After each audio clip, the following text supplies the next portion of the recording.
The story begins with our MC pointing to a specific location on the map. His father clarifies that it is not the place he is referring to, and stated that there's a tiny territory which is like a bean at the very edge. Grace couldn't believe that there's still territory far up. Grace's father praises him for finding the territory, and even told him that he had expected as much from his son. Grace comments how the territory is extremely small compared to the rest of their country. Grace's father turns serious and informs him that from tomorrow he will be the lord of that tiny territory. Confused and puzzled, Grace asks his father to wait. Not wanting to become the lord of such a place, Grace offers to even lick his father's shoes or anything. Hearing his father only responding, Grace knew that it was no use speaking to him as his father had stopped listening to him. Grace's brother Kyle approached Grace and told him to take what their father has given him positively, pointing out how Grace could use it as a chance to become a lord. Turning around, Grace mutters, "Brother Kyle." Grace states that lord or not, the place he is supposed to rule is the farthest land called Asgard. No matter how Grace wants to be positive about it, he just couldn't do it. Grace believes that being banished from the country would not be an exaggeration to describe the measure. Grabbing Grace's shoulder, Kyle tells him that he is weak and that he is in no position to complain. The comment pissed Grace off, and he thought of his brother as someone truly useless. The king of the country stated that Kyle has become a holy magician, and Georg, Grace's other brother, has achieved the title of sword saint. The king turns to Grace, asking him what he has achieved. Grace was told that if he can show some kind of power, his father might change his mind. Annoyed, Grace shares that he already has a plan that he had been working on recently. This intrigued everyone at first, but when they saw Grace holding a hoe, their curiosity turned to confusion. When Grace was asked what is the meaning of that after mentioning the hoe, Grace clarifies that it is not just an ordinary hoe. Grace's talent, which is called World Library, has the power to gain various knowledge from a library in another dimension. Based on the knowledge gained there, Grace stated that he had a blacksmith make what one might call an enhanced hoe. The enhanced hoe simply doubles the efficiency of farm work. Grace believes that by distributing it to the farmers, it would lead to increased food production. However, Grace's brother Georg was not having it and decided to break Grace's enhanced hoe. Shocked, Grace asked Georg what he was doing. Georg reiterated what their father had said, and that is for Grace to show power. Asking Grace about the hoe and production, the king reminded Grace once again that if there's no bread, then he will just have to take one. Opening the window, which has the full view of their kingdom, the king tells Grace to look at their vast Vermillion Kingdom, and how royals like them have led the charge in battle. Land, technicians, people, everything that they lack. They took it by force and grew a large kingdom by using them. Taking off their clothes and showing their upper body, the king mentions that their family, the Vermillion royalty, must always be the symbol of power. The king asks Grace what he is doing, and why he isn't using his knowledge power to strengthen his physical or magical power. With a sad look, Grace responded that if he was able to do that, he would have done it long ago. The king states that it is the very reason why he is sending Grace to Asgard, since he does not see Grace to be useful for anything else. Until Grace completes the development of Asgard, his father won't allow him to return to the royal capital. Even if Grace were to gain knowledge to enhance himself, any enhancement wouldn't work since he was originally weak and couldn't even wield a sword. With the little magic power Grace has, he also couldn't use magic either. Different from his family, Grace turned to studying, which he liked. Grace's family wasn't always like that and even used to have high hopes for him because he was so studious. His family's attitude changed when Grace's talent was discovered. In their country, where power is everything, Grace was given a non-combat skill and was deemed unnecessary. Even so, at that moment, Grace felt incredibly cheerful. Raising both of his arms, Grace states how he is now free. After parting ways with his barbaric, power-obsessed nation, Grace sensed the liberation is much stronger. However, Grace still has one more thing he is concerned about, which is the place he will be ruling Asgard. Still, Asgard, says Grace, as he now ventures to his new territory. Grace immediately notices how terrible the road is, and even questioned if it was a place that people used to live at. Accompanying Grace is the royal guard knight, Vigna, asking him what kind of place Asgard looks like. Even though they're supposed to be a royal entourage, in the end it was just the two of them, and no one else came along. Grace mutters as he then asks Vigna why she came along knowing that much. Well, yeah, says Vigna, as she reminds Grace of the promise she made with him when they were still children and when Grace was often sick. Vigna repeats those exact same words. I'll protect Grace. To come on such a dangerous journey for such a reason, Grace was just speechless. Responding to Vigna, Grace stated that he is now old enough and no longer needed her protection. Vigna asks Grace why he is so stubborn, to which Grace responds that he isn't, and that he is just strong. The door to the carriage suddenly opens and both Vigna and Grace were told to stop flirting inside and leave everything to the coachman. Hearing this, Vigna panicked as she couldn't believe that the coachman had told them that they were flirting. Bowman, the dwarf blacksmith, tells Grace how he has it rough for ruling Asgard. Grace reassures Bowman that he is fine, but then asks Bowman if he is okay journeying with them. Grace knows that it's not easy to become a national exclusive blacksmith, and that Bowman didn't have to give that title up to come with him. Bowman admits that the title sounded impressive, but in reality, everyone made Bowman work all night making nothing but weapons. This led to Bowman having nightmares. Hearing that, Grace tells Bowman that he is always welcome in his territory. What also got the two in the mess was the hoe that Grace proposed, which Bowman made and was just easily destroyed. Remembering how the hoe was destroyed 5 seconds after the unveiling, Grace was barely managing to hold off his anger. Bowman states how the hoe was lamentable, and that the rest of the royal family didn't understand the hoe's value. Changing back the topic, Vigna asks Grace about Asgard. "Oh, right," says Grace, as he remembered that they were in the middle of that question. Since Grace wanted to get a detailed understanding as well, he decides to use his talent, summoning his world library, and orders it to disclose information on Asgard. The world library welcomes Grace, as it guides him to the location of the documents. Asgard was a nation said to have been ruled by the Mad King Susi.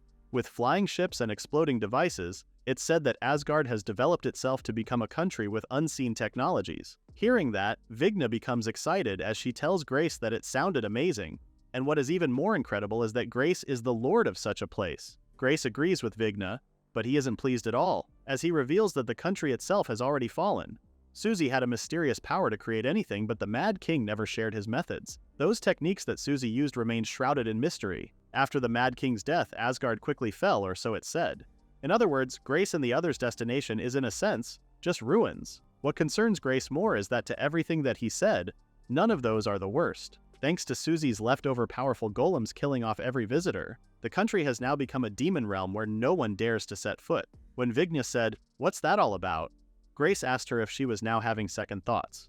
Grace tells Vigna that it is what happens when she comes along without doing any research. When Grace stated that there was still time, he was shocked when Vigna's gloomy expression changed, and she responds how she thought that it sounded interesting, and even wishes to fight one of the golems Grace mentioned. Grace thinks about how strong Vigna truly is, and tells himself that he shouldn't be that surprised since Vigna is their country's strongest knight. Vigna changed the topic and pointed out to Grace that the king himself had sent Grace his very own son to such a place. Grace responds, telling Vigna that she is correct. Hearing that same comment, Bowman states that it was far scarier than Asgard itself.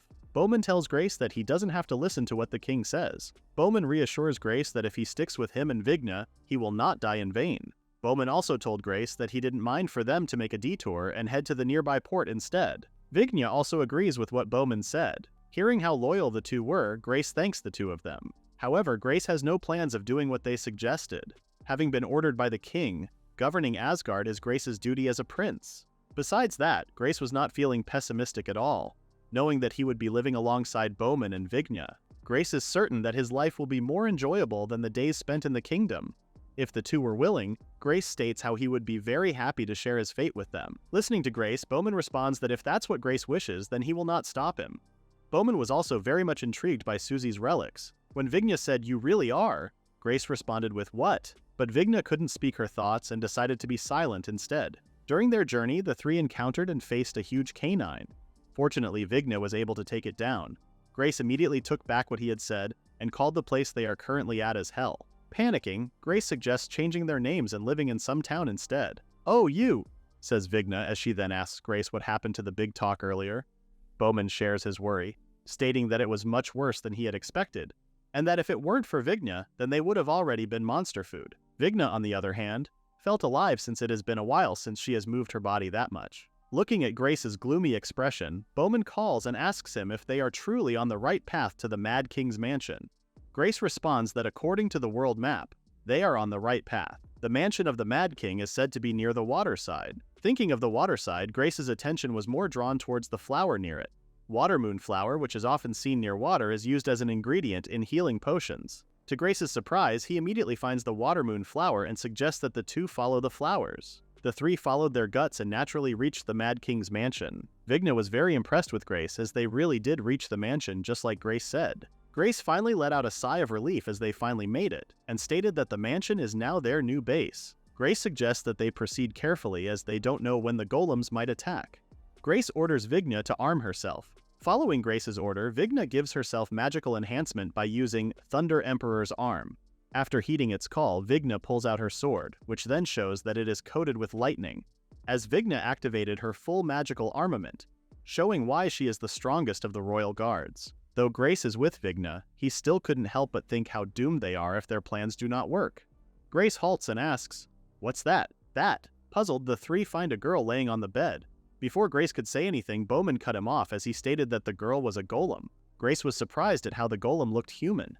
Bowman pointed out that with the mansion's current state, there's no way a normal human could remain intact. Bowman has an idea as to what they are seeing, and guesses that the golem is created by unknown technology, to which he states that he would love to see it in action. Grace wondered if the girl on the bed is truly a golem. After touching the golem's head, Grace's talent suddenly activates, transporting him back to the World Library.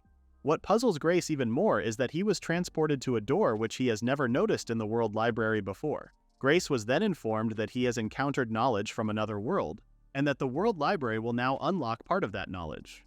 While Grace's body stood still, Bowman tries to feed his curiosity and orders Vigna to infuse the golem with magic, stating that golems are moved by the use of magic. Vigna responds that she is already infusing the golem with magic. However, it is still not moving. Finally regaining consciousness, Grace informs the two that the power source isn't magic, and reveals that it uses electricity to move. Activating her magic, Vigna asks to confirm if she should use lightning magic on the golem. Using the Thunder Emperor's arm, Vigna had accidentally caused some damage to the mansion, to which she received an earful from Bowman, telling her to hold back her power as she may possibly break the golem. Annoyed, Vigna responded that she does not care and told Bowman to stop being so noisy. When everything finally settled down, Grace was shocked to see the golem now standing up. Seeing the golem standing up, Bowman was surprised and praised Vigna for doing a wonderful job. Vigna too thought that the result might be great, but she stated that she woke the golem up without thinking, and asked if that was really okay. As Grace remained silent, the golem finally spoke up, greeting everyone with a good morning and introducing itself as Galatea. She then corrected everyone, stating that she is no golem and is formally called a robot. Hearing this, both Vigna and Bowman were confused, asking what a robot is. Inside Grace's World Library, he learned that a robot is a mechanical doll that follows human commands and acts independently. It is a product of technology from another world, different from theirs. Curious about the other world, Grace told the World Library that it had never mentioned such things before. In response to Grace, the World Library stated that objects which the talent user does not even know exist are excluded from search results. However, by encountering the unknown before Grace's eyes and learning about the existence of the technology from another world, a new room of knowledge had been unlocked. Hearing it from the World Library came as a surprise to Grace, an unexpected harvest in a distant land. Under his father, Grace could not have realized the true nature of his talent. By encountering the unknown, the World Library grows even larger. Vigna asked Grace if it was safe to approach the robot. Grace reassured Vigna that it was fine as he had confirmed the safety through his World Library. Grace asked the two if they could keep watch outside for a bit. After getting a little privacy, Grace told Galatea that it was nice to meet her, to which he then introduced himself as the new Lord of Asgard. Grace asked Galatea if her master was Susie. "Affirmative," said Galatea as she stated that not only Susie was her master but also her father. However, since Galatea awoke with a new lord ruling the place, she had already assumed that her father had passed. Grace told the painful news to Galatea that her father had passed away several decades ago, and that as the new Lord of Asgard, he had awoken her. "I see," said Galatea, as she stated that moving forward, she would only recognize Grace, the one who reactivated her, as her new lord, and would only serve Grace. As the first resident of Asgard, Grace told Galatea that he would be counting on her. Being called a resident, Galatea asked Grace why she was counted as a resident. Grace asked Galatea if there was a problem with what he had said. Galatea explained that since she is a robot, she assumed that it would be more appropriate if she were to be used as a tool. Hearing this, Grace guessed that the Mad King must have cherished Galatea like a real daughter, as Grace could tell from how well preserved Galatea was. For Grace, he could not force himself to treat the previous lord's daughter like a mere tool. Curious about lots of things, Grace asks Galatea if she didn't mind being asked about a couple of things. Bowman returns and informs Grace that there was a monster outside. When Grace saw the monster Bowman was referring to, he was not expecting an ancient fire dragon. Grace didn't know Asgard had ancient creatures. Bowman asks if the dragon's territory is Asgard itself, pointing out how incredibly angry it is. Seeing the ancient dragon charging up a fire blast, Vigna orders everyone to get out of the way. Using the skill Water God's Breath, Vigna managed to block the dragon's fire blast. Worried for his friend, Grace calls Vigna's name. Vigna informs Grace that she barely blocked the attack, but she can't hold it out for long. While Vigna holds off the fire blast, she hopes that Grace would at least run away and survive. Grace tells Vigna that there was no way he could do what she was asking. Grace was stopped when Vigna shouted at him, calling him an idiot. Vigna reminded Grace of the promise they made. Vigna then orders Bowman to hold the fire blast for a little bit as she plans on chanting a higher level spell. Though Bowman raises his shield, he tells Vigna that he won't be able to hold it for long.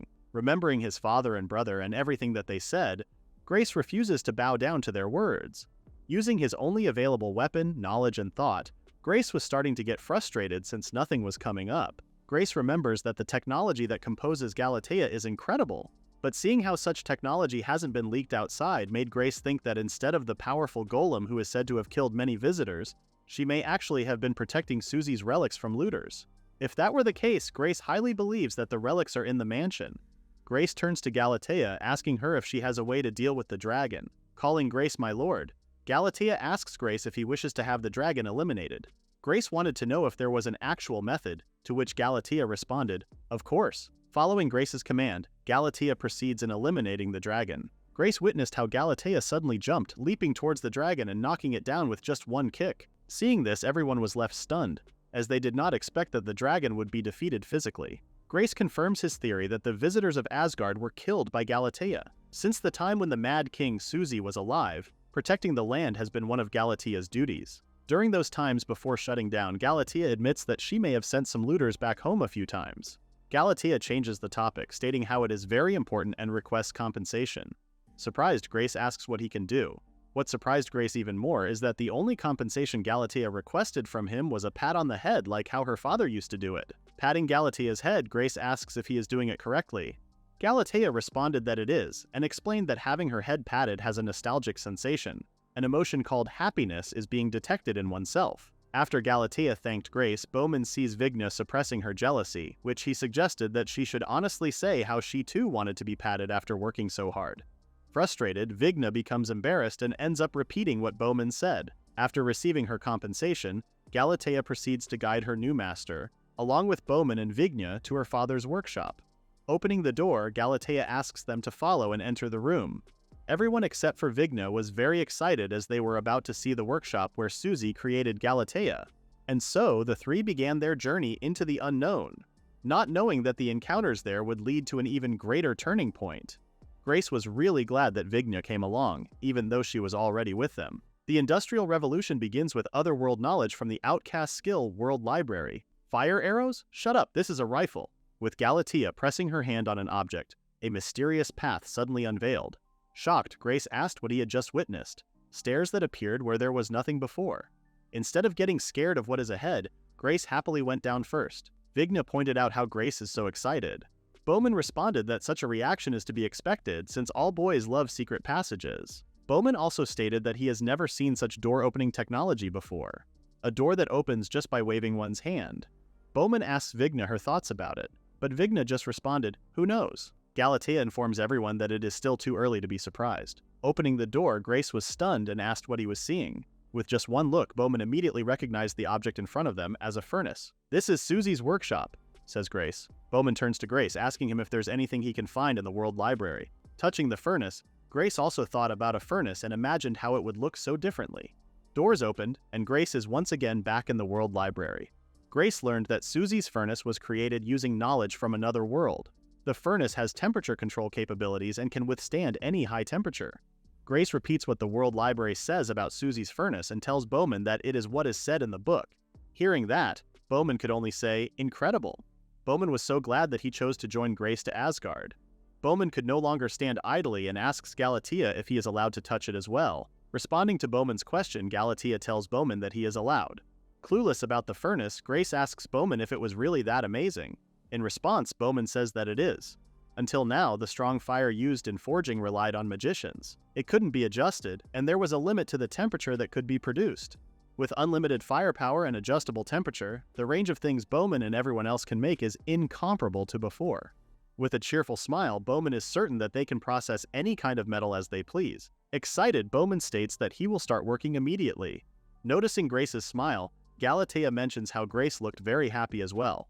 Grace responds that he is. Ever since Grace's talent was revealed, the treatment he received from his relatives only got worse. During that time and situation, Bowman was different. Bowman approached Grace, asking him why he was so down. Feeling distant, Grace responded that it was nothing and that he is just disappointed about various things. Patting Grace's head, Bowman tells Grace there's no need to be disappointed, and that being able to look up anything is an enviable talent. Bowman pointed out to Grace that there are lots of clueless people in the country, including himself, and hopes that Grace would teach them all various things. Hearing that story, Galatea comments how Bowman is truly a kind person. Grace agrees and states that whenever Bowman is happy, he is happy as well. Galatea was about to tell Grace the reason why they came to the basement, but she was cut off as Grace assumed that it was to show them Susie's amazing workshop. Galatea responds that showing Susie's workshop is also part of the reason. Galatea shows Grace a box and hands it over to him. Grace asks what it was, to which Galatea explains that it was from her father, Susie, a letter that is to be entrusted to the next master. Opening the box, Grace mutters, "A letter from Susie." The contents of the letter say that if the letter has been read, it means that Grace has been acknowledged by Galatea, which also means that Susie has recognized Grace. Galatea has received instructions to entrust the letter to someone she acknowledged after Susie's passing. Susie is not certain if the person who will be acknowledged is a transfer from another world like him or just a local. Regardless, Susie has decided to entrust his tools from another world to whomever the next chosen ruler is. However, in return, Susie asks for one request to be fulfilled, and Grace is free to handle his request as he sees fit. In Susie's last message, he pleaded for the next master to take care of Galatea. After reading the letter, Grace becomes more confused with what Susie meant by local or transfer. What confuses Grace also are the other characters that he had no knowledge of, and he pretty much couldn't read the whole letter. What made Grace wonder more is if Galatea really acknowledged him, someone who was helpless when attacked by a dragon. Grace turns to Galatea, asking her where the tools from another world are mentioned in the letter. Pointing to a desk, Galatea tells Grace that it is on the desk. Upon opening the box, Grace was puzzled as he saw a gun inside but had no knowledge about it. "What is this?" says Grace as he is about to touch the gun. The moment Grace touched the gun, the World Library instantly informed him that it had encountered new knowledge of another world. By gaining a certain amount of knowledge about the other world, Grace's other world comprehension rank increases. With that, Grace could now search for technologies and phenomena related to the other world. Overflowing with information and new knowledge, Grace finally obtained the information about the gun inside the box. While holding the gun, Grace learns that it is a weapon from another world that uses gunpowder to fire bullets and has strong killing power. Breathing heavily, Grace's thoughts were filled with the weapon from another world. Galatea tells Grace that the gun is a weapon that only her master can use due to biometric authentication, which is also what she had heard from her father.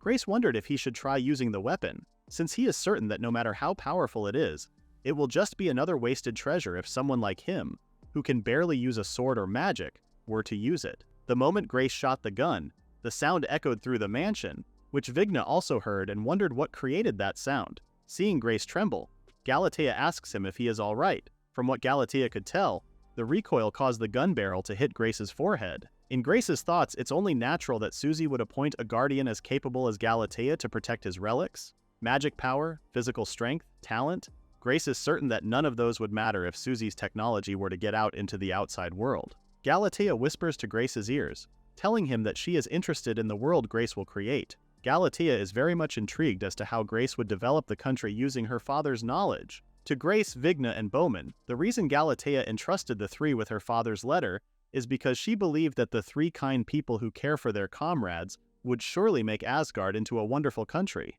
Hearing that, Grace remembered that their original goal was to develop Asgard. While everyone is busy cleaning up the debris and mess, Grace asked for everyone to listen and announced that by tomorrow, they will be starting the development of Asgard.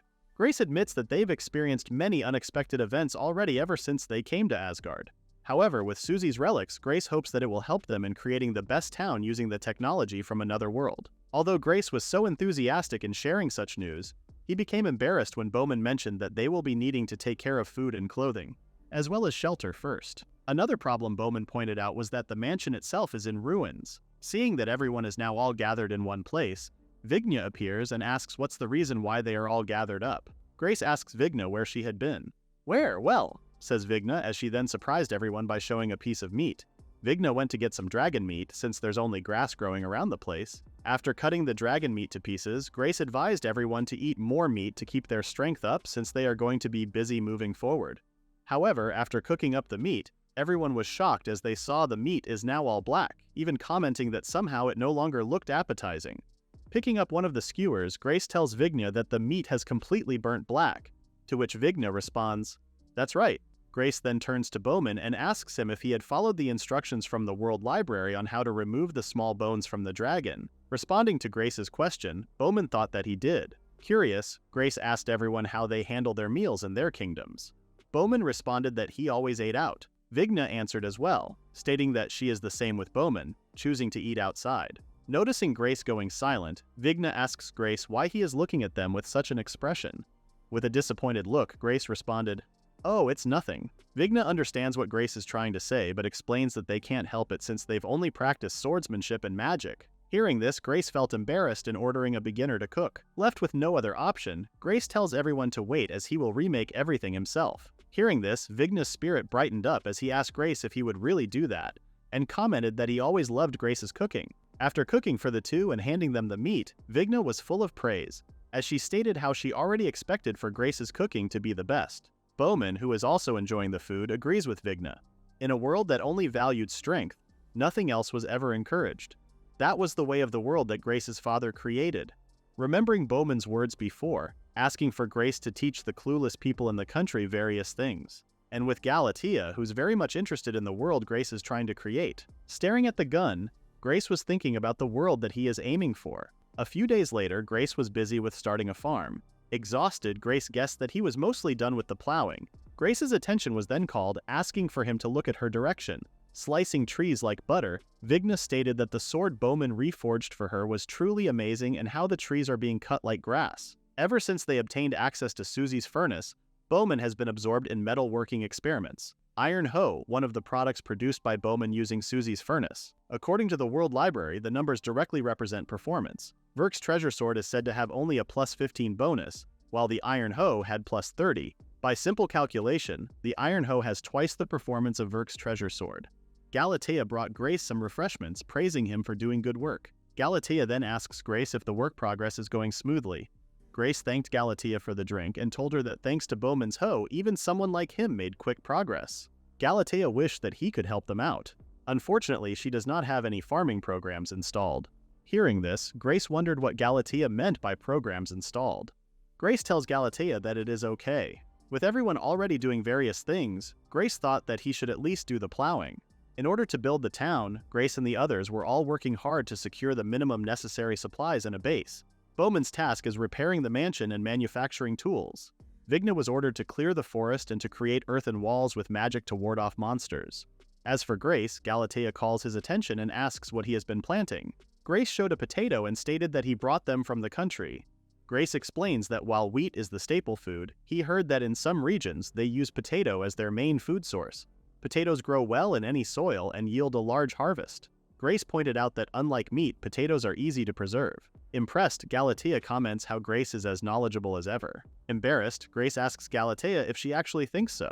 Grace stood up, as he guessed that he may be mostly done with planting. Galatea praises Grace for his good work and shares what her father used to say, which is that crops one worked hard to grow taste exceptionally good. Hearing this surprised Grace, as he never expected for Susie to do farming as well. Galatea responds that Susie did do farming and even had a vegetable garden as a hobby. What surprises Grace even more is when Galatea shares that Susie often hunts monsters to gather fertilizers. Grace wondered what a fertilizer was, and if it was knowledge from another world. Farming, tilling the soil, and planting the seeds. What Grace thought was the normal way is to dance in the fields and pray to the god of harvest. Thinking about it, Grace realized that it was embarrassing to ask again after pretending to be knowledgeable. Grace remembers that he can now search for more information and decides to try it out. Grace orders his world library to reveal more information about fertilizer.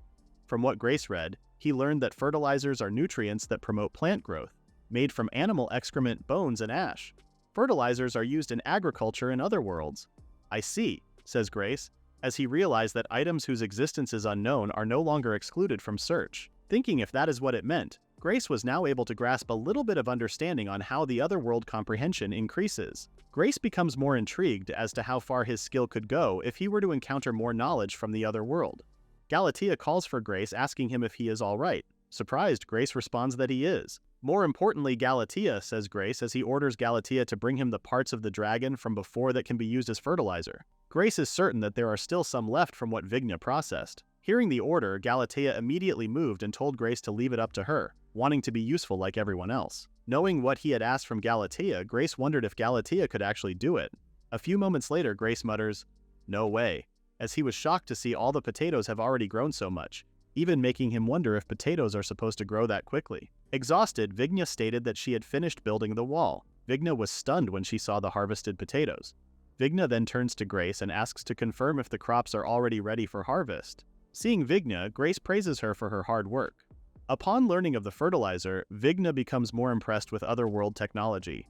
Grace agrees and shared that according to the World Library, using dragon as fertilizer is most likely the cause for the super fast growth of the crops. Vigna cheers as she states that the development of their town starts with the dragon they defeated. With the group being able to harvest more than they can handle, Grace asks Vigna if she is hungry. Vigna responds that she is starving and exhausted after building the wall. Vigna's eyes glowed as she asks Grace if he is going to make something. However, Vigna's bright smile instantly vanishes when Grace tells her that she will make it instead of him. Vigna refuses to make anything to eat, reminding Grace how bad her cooking skills are, and the proof was the burnt skewers. Grace calms Vigna down, telling her that becoming strong is important, a saying that is encouraged above all else in the kingdom. Confused, Vigna tries to follow what Grace is trying to say. Grace then pointed out that in the kingdom, they are only taught things that are useful to the country, such as defeating enemies. To simplify what he is trying to relay, Grace tells Vigna that they can't do anything else. Shocked and confused, Vigna mutters, "Grace?" Grace then mentioned that such a way is how his father had operated the country. However, it is different in Asgard, the place he rules. For Grace, knowledge could mean the difference between life and death. Grace gave an example through cooking, stating that heating at high temperatures can aid digestion and prevent food poisoning. Curious, Vigna asks Grace for advice on what she should do. Showing a bright smile, Grace suggests that they boil some potatoes together. Seeing Vigna's confused look, Grace repeats himself and tells Vigna that they are going to boil potatoes. As the two started to boil some potatoes, Vigna noticed that the potatoes suddenly disappeared and accused Grace of snacking them. Grace explains to Vigna that she has put the heat too high. Cooking another batch, the fire was now lowered. But what surprises Vigna is that the potatoes somehow turned into rocks. Grace explains that they have not placed enough water. For the next batch, the two were then surprised when Vigna mentioned that the pot had turned into a forest. Several hours later, Grace and Vigna successfully boiled a potato. After breaking it apart and tasting it, Vigna asks Grace how it tasted. Grace showed a bright smile and told Vigna that the potato is delicious. Excited, Vigna asks Grace repeatedly if he speaks the truth. Grace hands the potato to Vigna, suggesting that she try it out for herself. Grace then states that crops that they worked hard to grow taste exceptionally good. Hearing the exact words Susie once said, Galatea felt happy, showing a faint smile. Vigna hesitates to eat the potato at first, but after taking her first bite, Vigna's doubts went away as she commented how delicious the potato was. Smiling at Vigna, Grace says to her, "Right?" The dragon Galatea defeated became fertilizer, which Grace then tilled the soil with the hoe Bowman made. With Vigna's cooking, Grace mentions how it is the crystallization of their efforts. Grace agrees with Vigna regarding the deliciousness of the potato. Seeing Grace's smile, Vigna's cheeks turned red. "Ha! Good grief," says Bowman as night comes and he is still surveying the mansion and fixing things that need fixing. Bowman comments how the mansion is too run down. After working so much, Bowman becomes hungry. Galatea calls Bowman's attention. When Bowman asks what she wanted, Galatea asks for Bowman if he does not mind waiting. Bowman then asks to wait for what? Opening the door slightly and peeking inside, Bowman finally realizes what Galatea is talking about. Impressed, Bowman tells Galatea, "You're a good one, aren't you?" In response, Galatea says that she is indeed, as she is an excellent robot. Memories of the old Asgard came to Galatea, remembering how the citizens would worry for her for carrying such heavy objects, receiving thanks for her help, being greeted by passers-by, and playing with the kids. For Galatea, everything that happened weren't just happy dreams, but rather happy memories. Grace asks Galatea if it was too painful for her, and suggests that they can continue without her. Galatea responded, "No," and clarified that although it's very different from the records before her hibernation, she wishes to engrave it firmly in her memory. Galatea called Grace and Vigna, asking for them to let her guide them through the village of Asgard. Grace, along with Vigna and Galatea, are now visiting what's left of the village near the mansion. A little while ago, on the night Grace and the others harvested lots of potatoes, Grace shared that his talent World Library can be strengthened. Grace explained further that by gaining new knowledge of the other world, he can enhance his library and acquire even more knowledge necessary for developing Asgard. Seeing how everyone is all busy eating and not listening, Grace calls for Vigna, asking her if she was even listening. However, Vigna just responded that the food was so delicious that she couldn't stop. Vigna pointed out how Grace's potato dish is too delicious, which ended up with her not listening at all. Hearing such praise, Grace guessed that not listening due to that reason was understandable, and asks for Vigna to eat more. Receiving permission to eat more excites Vigna. Bowman, on the other hand, listened to everything that Grace said and was about to summarize what he understood. Surprised hearing Bowman speak, Grace mentions Bowman's name. However, when Bowman explained his understanding, it was all garbled up due to him explaining while chewing the food. Seeing this, Grace asks for Bowman to not talk with his mouth full. Bowman apologizes and explains that he has been working all day and was now starving. "Honestly, what am I going to do with you two?" says Grace as he gives more potatoes to the two and asks for them to eat more.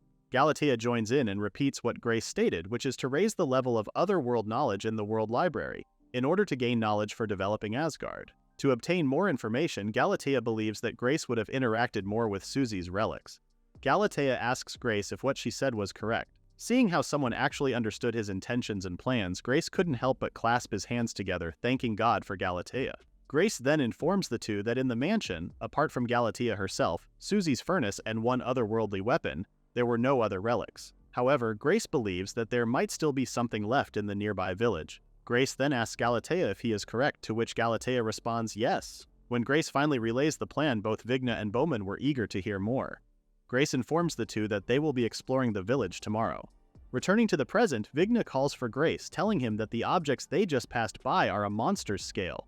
Grace picks the scale up and immediately becomes worried. Vigna was starting to regret that they did not bring Bowman with them. Grace explained how Bowman seemed to be so busy with experiments on the furnace. Observing their surroundings, Vigna could only comment on how terrible of a state the place has become. Grace agrees and shares what he read in the library, which is that Asgard had fallen. Seeing how the mansion was relatively intact, Grace thought that the nearby village would still be intact the same as the mansion. Unfortunately, that was not the case, as Grace was just as surprised after seeing such devastation. Vigna remembered that Galatea was tasked to protect Asgard, which she then asked Galatea how the place ended up in such a mess. Galatea was entrusted with the duty to protect the place, but as her power source ran out, Galatea entered a state of hibernation. Galatea could only guess that the residents may have abandoned the place after her hibernation. Galatea suspected that without her or her father, it became difficult for the citizens to protect themselves from the many monsters inhabiting the land, and thieves targeting Susie's relics. Hearing Galatea's point of view, Vigna then understood why the mansion was relatively unscathed and believed that it was also because that old spark was there. All of a sudden, Vigna tells Galatea, "No, it's okay." Puzzled, Galatea asks Vigna what she meant. Vigna tells Galatea that they are now her comrades and they will easily drive away any monster or thieves. With that in mind, Vigna hoped that Galatea would cheer up. Galatea was thankful for Vigna, but after seeing the scene again, Galatea's thoughts have changed a bit. Seeing the destruction and what was left of her beloved town, Galatea is certain that development is impossible, and it would only cause Grace and the others tremendous hardship. Hearing this, Vigna agrees that the process will be challenging. Vigna then informs Galatea that whenever Grace says he'll do something, he makes sure that the goal will be achieved. Vigna also reassures that both her and Bowman have the same mindset. Grace returned to the group after exploring and apologized for keeping them waiting. Seeing how Grace is carrying and wearing tons of treasures, Vigna asks him what was going on and if he stole all those treasures. Grace responds that it is not a nice way to put it and clarifies that he did not steal anything. Grace then asks for the two to look carefully, as he stated that there are still many valuable things inside. Grace told the two that they came all that way to find things useful for development, which he believes that they can't go back empty-handed. Out of all the treasures that Grace gathered, one struck Galatea most. Seeing Galatea's weird action, Vigna asks her what was wrong. Galatea calls Grace, telling him about the cup. Curious, Grace asks Galatea if she was referring to the cup near him. As soon as Grace touched the cup, he instantly gained knowledge of the other world. Due to obtaining a certain level of knowledge about the other world, Grace's otherworld comprehension rank increased. Grace was shocked to discover a new room of knowledge after touching Susie's cup. After looking further into what he may have touched, Grace learned that it was made of alloy, a combination of metal with other metals or non-metals. Reading the vague explanation made Grace think that it is the same with guns. Even if Grace were to understand the materials and usage, it seemed to him that a high rank of other-world comprehension is required for the creation method. Grace finally returned to his body after Vigna called his name multiple times, responding to her, "Ah, yes, sorry." Grace turns to Galatea as he was about to know more about the cup. "Yes," says Galatea, as she explained that it is a relic from her father. It was an item that Susie distributed to the people to celebrate Galatea's birthday. Staring at the cup, Galatea stated that it is a very important memento for her. Looking at Galatea reminiscing, Vigna tells her how relieved they are for her. Vigna then asks Galatea if the woman in the cup was her, to which Galatea responds that it is indeed her. Vigna gets closer, patting Galatea's head and telling her that she sure does have a doting father. "The people resemble their king," says Galatea, as she stated that it was a phrase that her father used to say often. In the royal capital, everyone had the same wide-eyed stare at the king, which scared Galatea. Hearing that, Vigna guessed that Asgard must have been a really wonderful place. While checking his clothing, Grace suddenly heard a rustling noise. Upon turning around, Grace sees an eye in the bushes.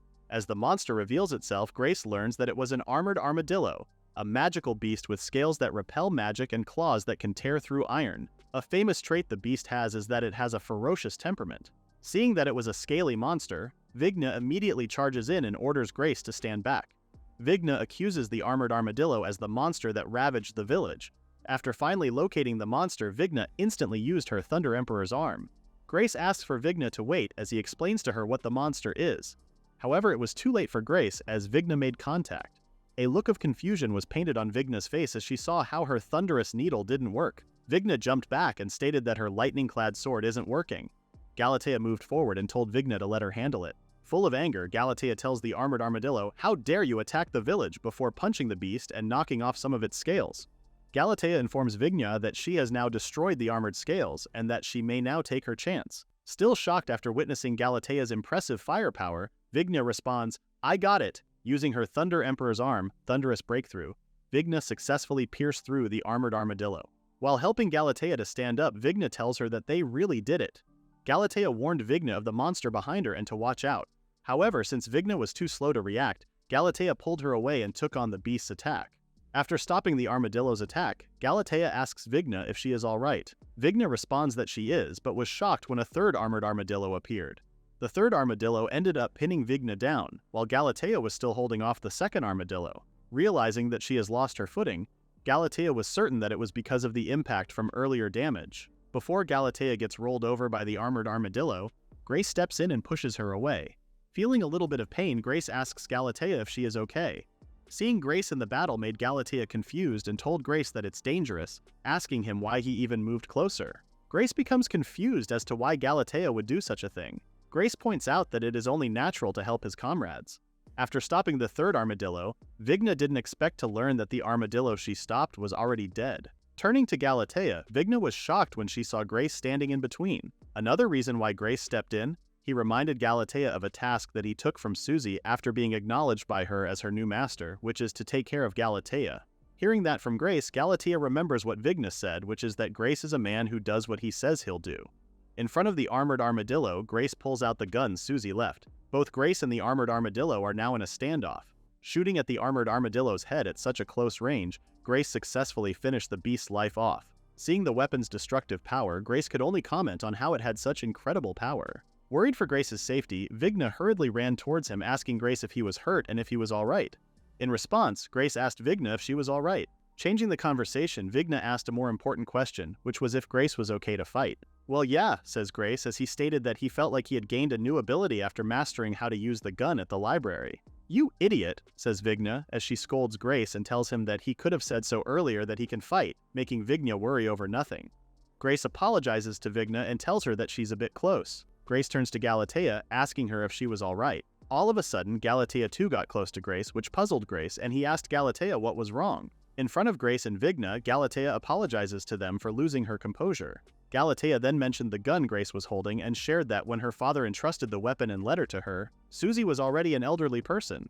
With that reason, Galatea eventually entered a dormant state. When Grace's group woke Galatea up, she was already prepared for the fact that her human father had passed away. However, now that Galatea has a new master to serve, along with Vigna and Bowman, she still struggled to hold on to hope for the future and wasn't able to see the reality much clearly.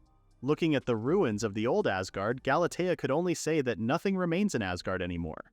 Even though Asgard is said to be a rich land in the state, there are also monsters and many unknown things, which include herself. Galatea asks Grace and the others if it was really alright for them to truly lend a hand. Patting Galatea's head, "Of course it is," says Grace as he told Galatea that it is the reason why they are at Asgard in the first place. Grace turns to Vigna asking her if he was wrong, to which Vigna responds that Grace is correct. Grace promises Galatea that they will figure something out.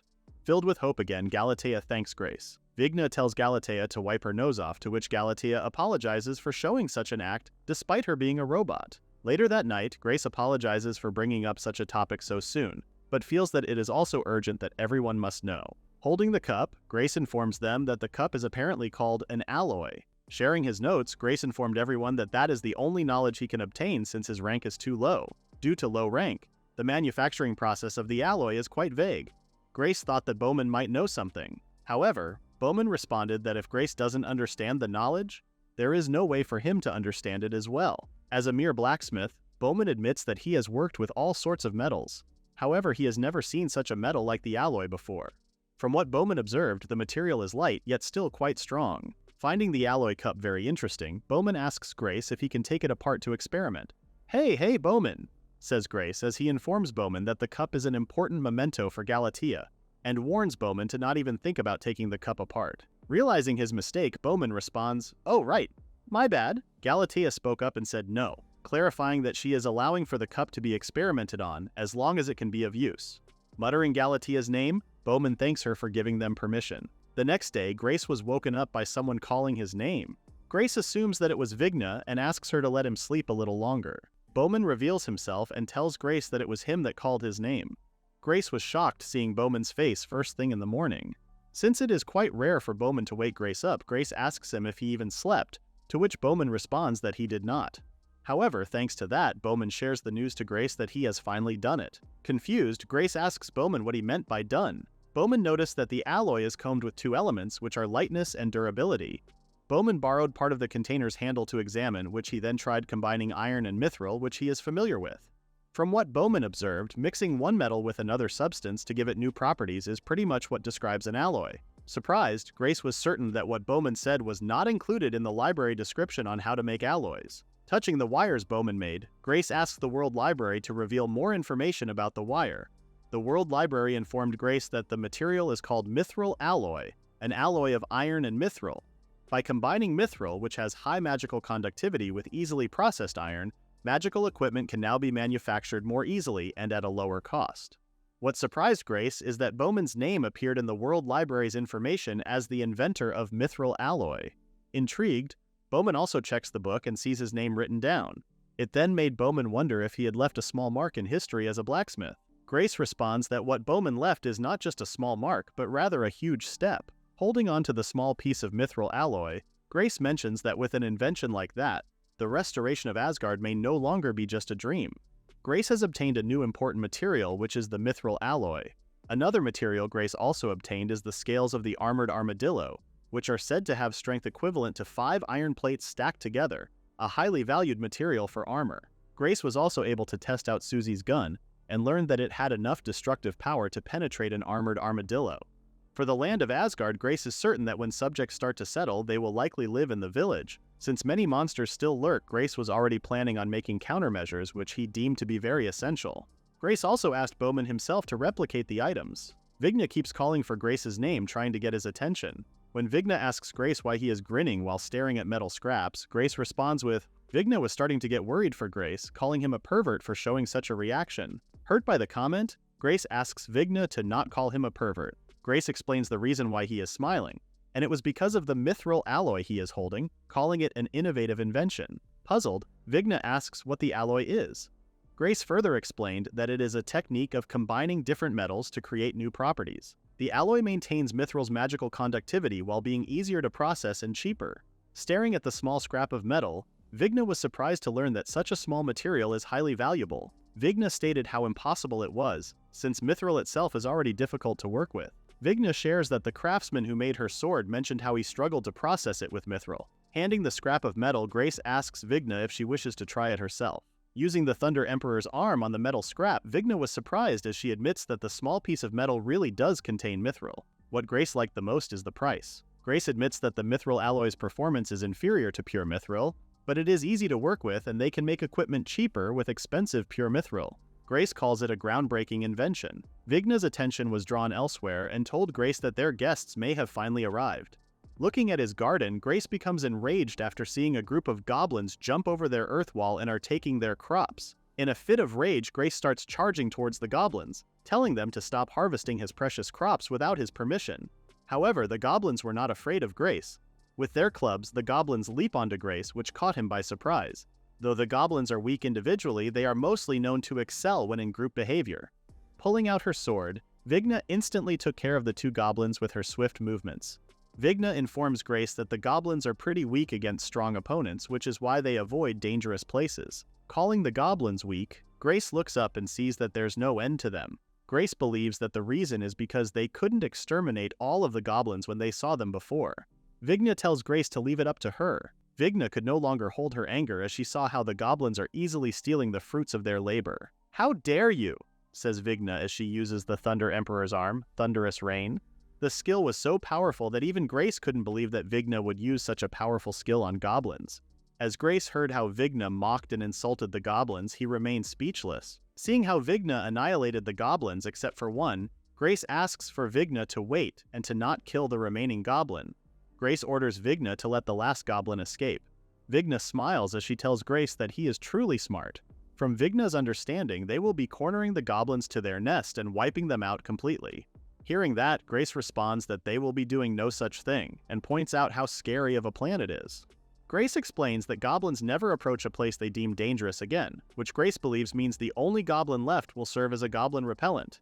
Grace still believes that they have to do something, as he is certain that there is more than one goblin settlement. Vigna suggests adding spikes to the wall like the clubs that the goblins are using. Vigna wonders if that idea would make the wall easier to climb. Hearing that, Grace responds, "That's it." Puzzled, Vigna asks Grace if he had thought of something. Grace suddenly runs off somewhere, asking for Vigna to wait a little. Thinking of the mithril alloy, Grace was very eager to show his new idea, an invention that will go down in the World Library. Several days later, a couple of goblins returned to Asgard territory and noticed that something new was added on top of the wall. Observing all this, Vigna asks if those goblins outside are from another settlement. Vigna stated that the goblins are a step too late, as she believes that the goblins won't be able to invade them now. Grace agrees, as he is certain that goblins too must dislike pain. With his attention being called, Grace turns and sees that it was Galatea, asking him if that was a new invention. Grace responded that it is. Grace explains that by lining the top of the wall with mithril alloy spikes, they can prevent goblins from climbing over. "I see," Galatea says. Vigna calls Grace's attention, asking him if that is going to be okay. Grace responds that it is. Witnessing how the goblins do their best to get over the fenced wall by climbing onto each other, Grace states that it's all taken care of. Vigna wonders just how badly the goblins want potatoes. Grace had no doubts that the goblins would seek out the potatoes since they are of top quality. Grace suggests that they observe, as he reveals that the iron fence has another trick. The mithril alloy, like pure mithril, can store magical energy. The mithril alloy placed on the wall currently is charged with Vigna's lightning magic. Hearing a bzzzt sound, Vigna and Grace witnessed how all the goblins were electrocuted as soon as they made contact with the fence. Experiencing such harsh defeat, the goblins decided to leave. Grace laughs as he points out how the goblins were now running away scared. Vigna, too, thought that it was a delightful scene. Calling Grace's attention, Galatea informs him that though they made such an effort to make the fence, she points out that one goblin managed to get through. "Oops," says Grace as he guessed that there were just too many goblins. Vigna tells Grace that it is fine as she comments how it is actually a good thing if one or two goblins pass through. Confused, Grace asks why it is a good thing. Smiling, Vigna tells Grace that they need to catch and hang them up. Vigna believes that it will be tough to do a lot at once, but with the device Grace made, it will make the task more easy. Hearing such horrible acts, both Grace and Galatea were speechless. Vigna states that if they catch the goblins little by little and hang them up in order, goblins will never come near their city again, which will make them have the strongest wall ever. Grace tells Vigna that her ideas are as frightening as ever. Grace tells Vigna that they can think about that later, and changes the focus back to his new invention, which he plans in calling as Guardian's Chain. However, Vigna was not on board with the name, calling it a lame name. Galatea tells Grace that it was a wonderful barbed wire, but then corrects herself and changes it to an electric fence. Galatea believes that the new invention will protect their crops from goblin damage. Grace agrees, but then stops, turning to Galatea and asking her about the barbed wire and electric fence. Grace asks what those names were and if what he invented already exists. Surprised, Galatea could only respond, "Eh? Ah." Galatea reveals that her father, Susie, used something similar in his home garden. Later that day, Vigna was surprised and asked Grace what he was doing down on the floor, and reminded him that it was already dinner time. Grace felt down as he assumed that his invention was a groundbreaking idea. Vigna asks Grace if he is still on about that. Galatea appears and apologizes to Grace. Vigna points out that the fault does not lie on Galatea, and that Grace is just moping on his own.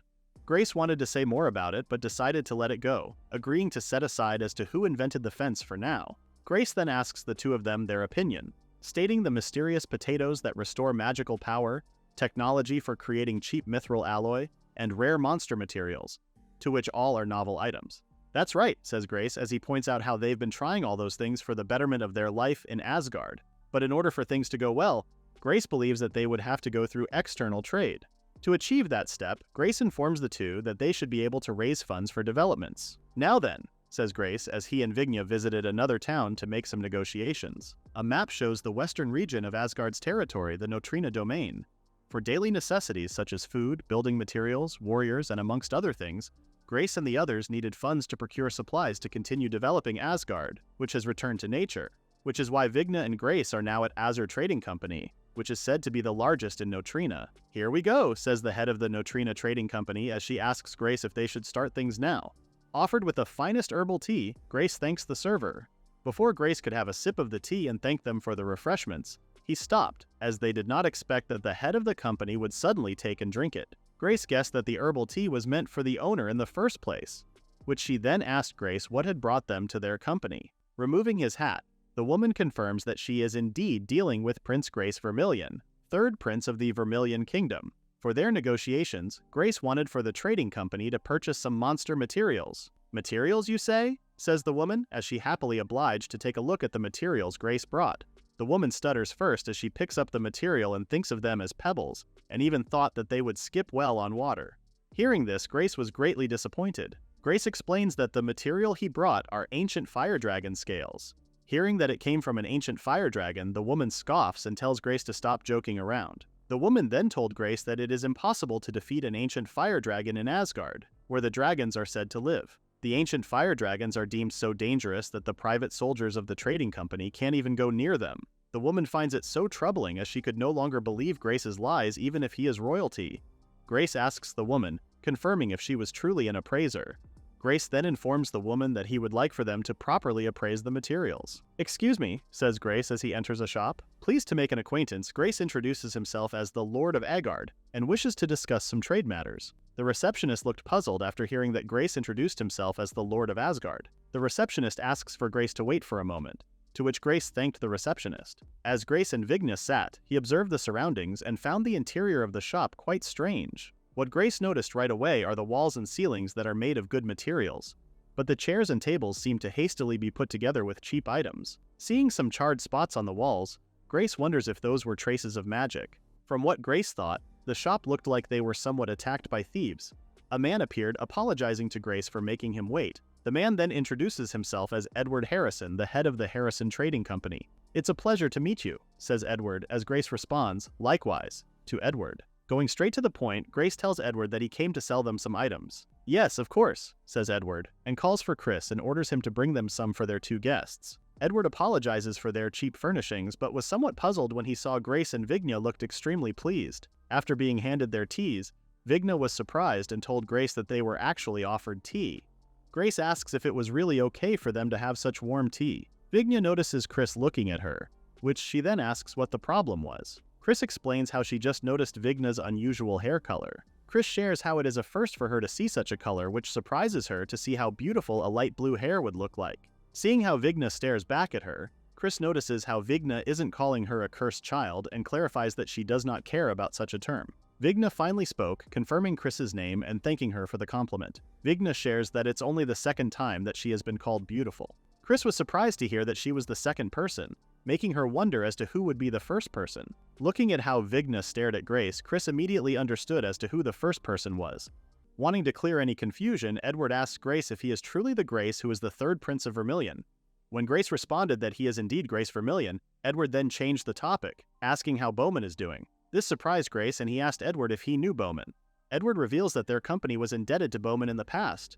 Edward often heard about Grace's achievements through Bowman's letters, but after receiving a letter from Bowman saying that he is headed to Asgard with Grace, Edward then loses contact with Bowman. "I see," says Grace as he shares that Bowman is still as energetic as ever. Hearing that, Edward responded that it was wonderful to hear.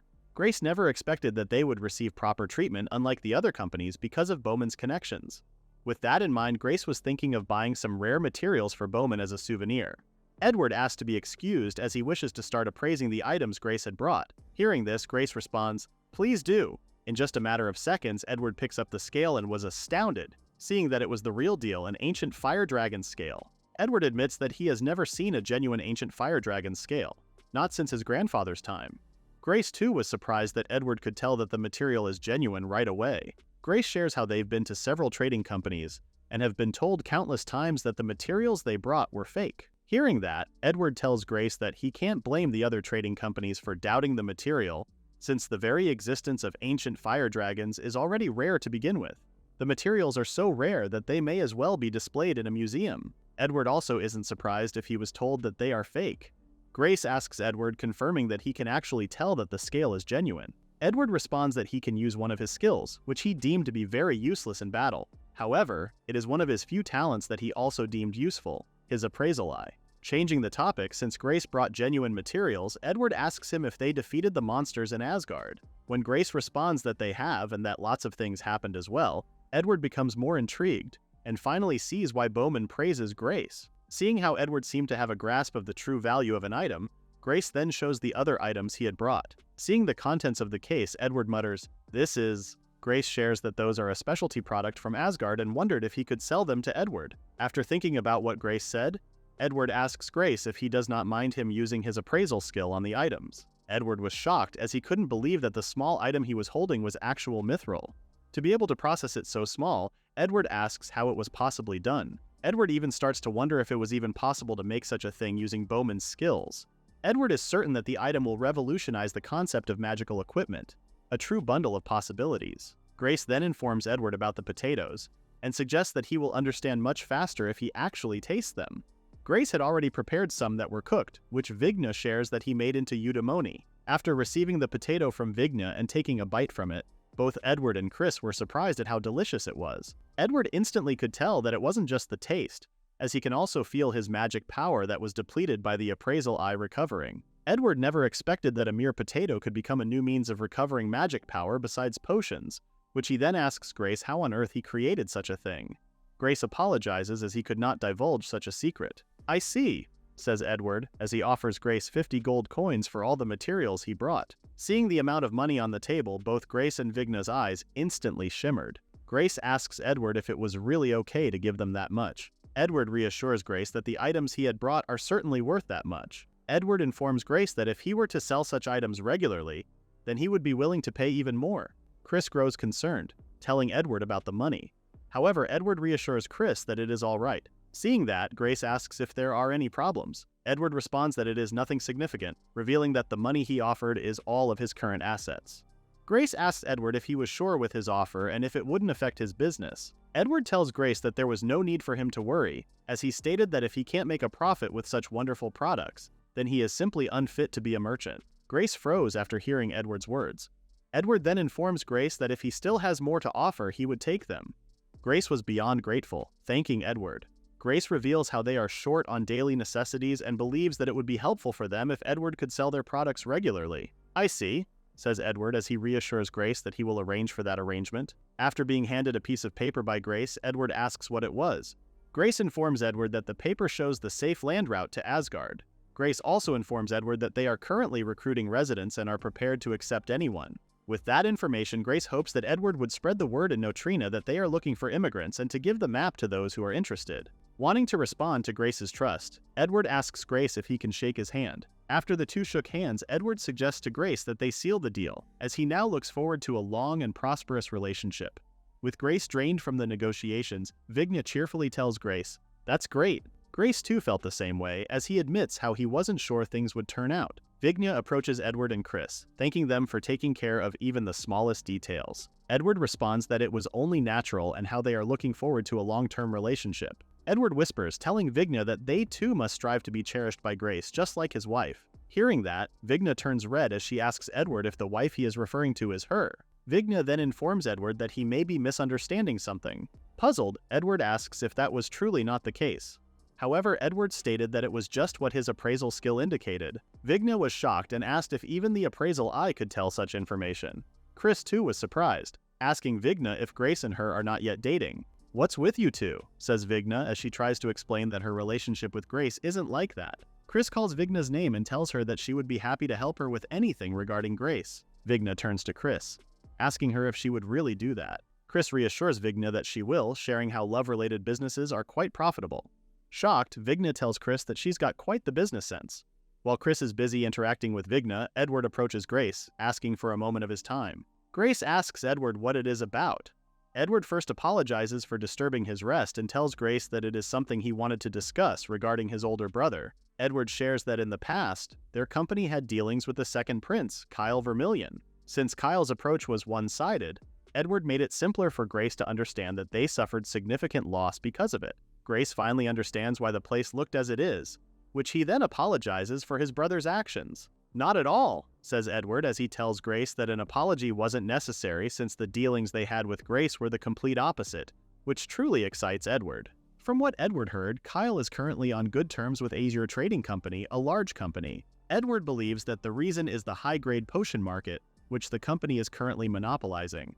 However, if Edward can continue trading with Grace in the future, he believes that it is possible for him to crush the Azure Trading Company. Understanding Edward's plan, Grace too agreed how exciting the future entails for the both of them. With Vigna commenting how the two both look scary, Grace and Edward's business deal then reached its conclusion. Chris appears in front of Grace all beaten up and apologizes to him for making a terrible mistake. Grace was confused at first but was shocked and called out Chris's name after seeing her collapse. An hour before their opening, Grace checked off the things that they needed for the store, which were clothing, spiders, ingredients, paper, books, metals, and various other items. Chris states that all of it completes the goods for the transaction. Grace thanks Chris and apologizes to her for making her come all the way from Notrina. In response, Chris told Grace that she didn't mind, and how it is part of her job. Grace changes the topic, asking her if she came to Asgard by herself. Grace pointed out that even though there's a road, the area is still deemed to be dangerous. This led Grace to believe that Edward is quite the slave driver. Chris reassures Grace that there's no need to worry about that, sharing how she too has talent that is like Edward. Showing a crest on her body, Chris reveals that her talent is a monster-repelling crest. As the name suggests, it's an ability that prevents monsters from attacking Chris. The talent, though, only applies to Chris, which Chris does not deem the talent powerful. However, it is still useful enough which allows her to transport goods without encountering danger when she's alone. Despite Chris's reassuring words, Grace was still worried and asked Chris if Edward didn't tell her to hire adventurers. Chris responded that Edward did inform her, and even received money for it. Hearing this shocked and confused Grace. Chris explains that if she does the task alone, then she would be able to keep the saved personnel costs to herself. Chris then asks Grace to not tell Edward of her secret. Learning of Chris's secret, Grace comments how she is quite the cheapskate. Chris then changes the subject and asks Grace if she has any romantic feelings for Vigna. Grace was shocked and muttered, "Huh?" Grace asks Chris why she suddenly asked such a question. Chris reveals that she only thought of trying some sales pitch to Grace while she was around. Grace was yet again shocked and confused as to why Chris made the question as her sales pitch. Chris showed Grace a brand of necklace that is popular in Notrina currently. Chris pointed out how the necklace had a noble image and is very well received. Looking at the price, Grace was shocked to see how expensive it was. Chris asks Grace what he thought about it and commented how it would suit Vigna. After thinking about it, Grace came to a realization that he had only bought souvenirs for Bowman and had not given anything to the girls. Chris was shocked and asked Grace if he really meant it after hearing Grace ask to purchase 2 of the necklace. Chris got onto her carriage and told Grace that she couldn't stay any longer as she needed to hurry back and prepare the documents. Chris tells Grace that it will take some time for the special order. Back at the present, Vigna tells Chris how she had made quite a mess, which Chris continues to apologize for. Seeing it for himself, Grace deemed it as a major accident. Chris explained how she was in a hurry to get back and ended up crashing the carriage into a tree.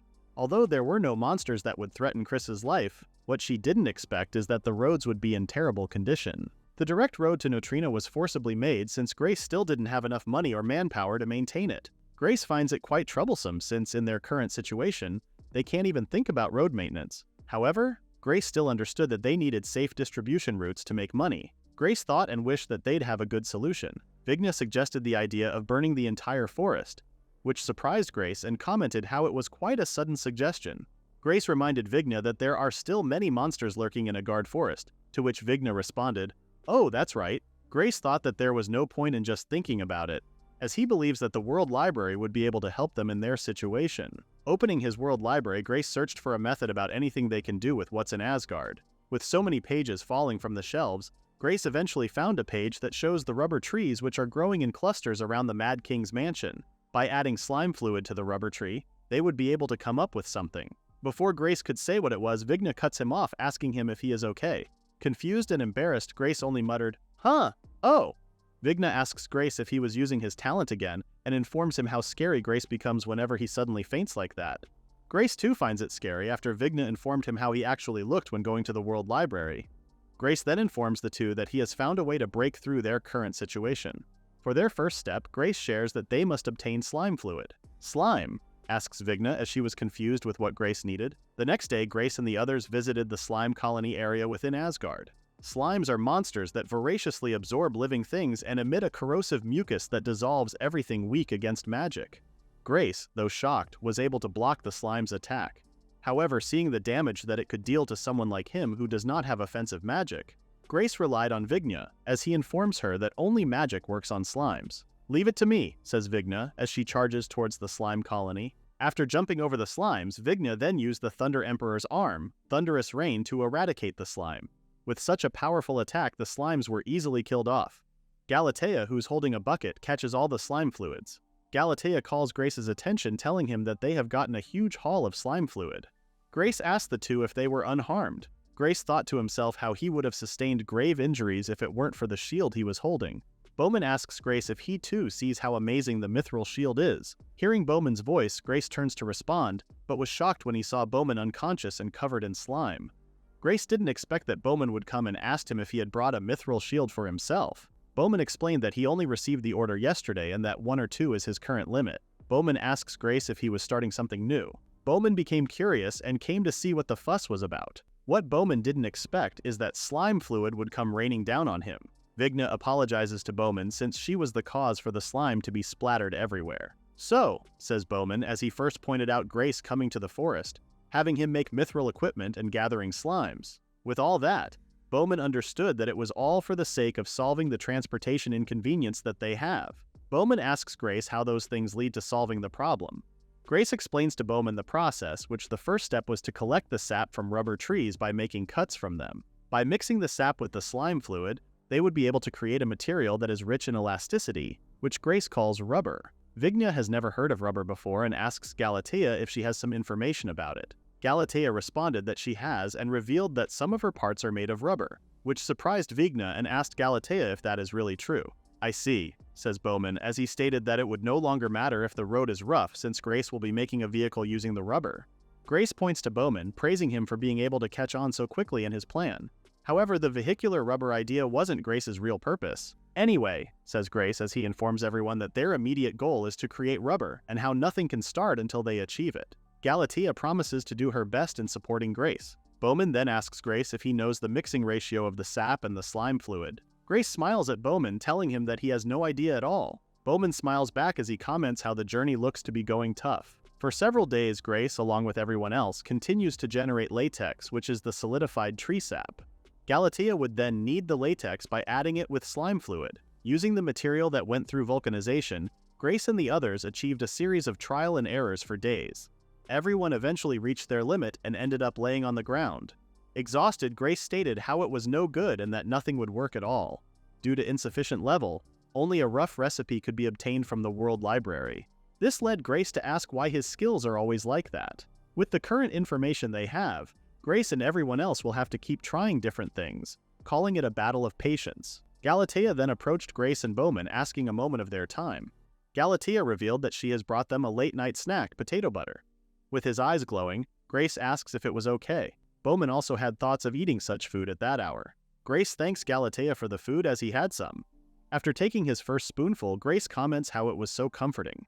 Galatea stated that thanks to the supplies that they got the other day, they've been able to expand their cooking repertoire. As Grace continued to eat the potato butter, he suddenly thought of Vigna and asked Galatea if it was Vigna who made it. Shocked, Vigna peeks at them and asks Grace how he knew. Grace responded that it was just a hunch and asked Vigna why she was hiding. Vigna explains how she has no idea what everyone is currently doing and that making the food was all she could do. Vigna admits that cooking is not her best trait and was really worried that the food might taste bad. "Anyway," says Vigna, as she told everyone that she will be cheering for them and hopes that they would do their best. Grace wiped his face and thanked Vigna. After eating such delicious food, Grace becomes more motivated. Vigna spoke to Galatea since she knows a lot about cooking. Vigna then thanks Galatea for teaching her various things. Galatea felt honored but pointed out how Grace immediately knew who made the food. Galatea then continues to tease Vigna, pointing out the possibility that Grace knew right away because it was Vigna's cooking. Embarrassed and annoyed, Vigna asks Galatea why she is suddenly grinning. Fixing her face, Galatea explains that due to lack of power, some malfunctions may have appeared in her facial expression control system. Hearing that, Vigna thought about how Galatea would only bring up her robot features when it's convenient. Grace and everyone else continued to work at full capacity for a full month. After a long and exhausting process, everyone finally completed their goal. At the Harrison Trading Company, Edward welcomes Grace and thanks him for coming all the way to Notrina. Grace responded how he does not mind visiting Notrina since it was Edward who's always transporting goods for them. After telling Edward that they are even, Grace notices something and asks Edward about the sudden change of atmosphere in the store. Edward responded that there are changes and was glad that Grace noticed it. Edward explained how the products from Asgard have been a huge hit. Edward first mentioned that the potatoes are very popular amongst adventurers as an affordable way to obtain recovery potions that double as food for their journeys. As for the mithril alloy, Edward's store has been receiving bulk orders from the blacksmith guild and weapon shops. Hearing all that, Grace comments how the news sounded great. Grace turns serious and asks about Azure. Edward shares how there has not yet been any particular movement and that there is nothing for them to worry for the time being. Edward states that their advantage of being able to trade with Grace is something that won't be easily shaken. "I've been waiting for this," says Edward, as Grace had told him that there was another product that Edward needs to see. Stepping outside, Chris first asked if it was a new carriage. Edward corrects Chris, asking Grace if the new product he is referring to is the wheels. Grace expected nothing less from Edward, who has the appraisal eye. Grace then introduces his new product to Edward, the rubber tires. Grace believes that seeing is believing, and that it would be much quicker for Edward to understand how amazing it is if he takes a ride. Edward accepts the offer and gets inside the carriage, testing it out near the forest of Notrina. Inside the carriage, Grace explains to Edward that their new product, which is made of rubber, is a material that absorbs shock. By attaching tires to carriages, everyone can achieve stable travel even on rough roads. When Grace mentioned that the carriage can run with a sense of stability, Edward was shocked and asked if drinking tea was possible while standing on one foot. Edward admitted that the ride was indeed comfortable, which he then asks Grace if he plans on selling the tires. "Ah, well," says Grace as he tells Edward that it is not quite it. Grace then pointed out that it was now about the materials for the tires, which he calls slime rubber. Grace wishes to make a contract regarding the rights to the material. Edward asks Grace about the rights and if Grace meant what he is thinking. Grace reminded Edward of one of his carriages that was badly damaged due to the terrible road condition in Asgard. Edward admitted that such an incident happened. Grace explained that they made the carriage with tires to overcome that same situation. However, as long as the roads aren't improved, they can't expand the scale of their business. Since Grace still does not have the funds for road construction, he handed Edward a document. With just one look, Edward immediately understood that it was the method for perfectly manufacturing slime rubber that Grace and everyone else developed for the past few months. In the document, Grace shared that there are also compiled ideas for potential products. Grace wanted to lease the rights to Edward, as they hoped they would wish for Harrison Trading Company to handle the manufacturing and sales. That way, Grace believes that they would expect an increase in sales while keeping physical transactions small scale. With the money gained from leasing the rights, Grace would use it to improve the distribution routes, which would lead for physical transactions to increase as well. After sharing his current plan for the future, Grace asks Chris and Edward about their opinions. Asking for his thoughts, Edward responded that to him, he wanted to be certain that Grace is sure about it. Edward is deeply fascinated with the slime rubber and other product ideas. Edward is also certain that their business scale would reach a whole new level if they were to sell such products. Even without using his appraisal eye, Edward could see the stack of information turning into gold bars. Chris wanted to get straight to the point and asked Grace how their respective shares would be divided. Grace agrees that it is indeed an important point and is open for discussion. However, Grace already had something in mind. Both Edward and Chris were shocked when Grace told them that they will take 20% of the sales and the rest will be for the Harrison Trading Company. With their eyes glowing, both Edward and Chris asked Grace if he was certain of his decision. Grace had already considered the costs of manufacturing and sales. He believes that his proposed division is just fair.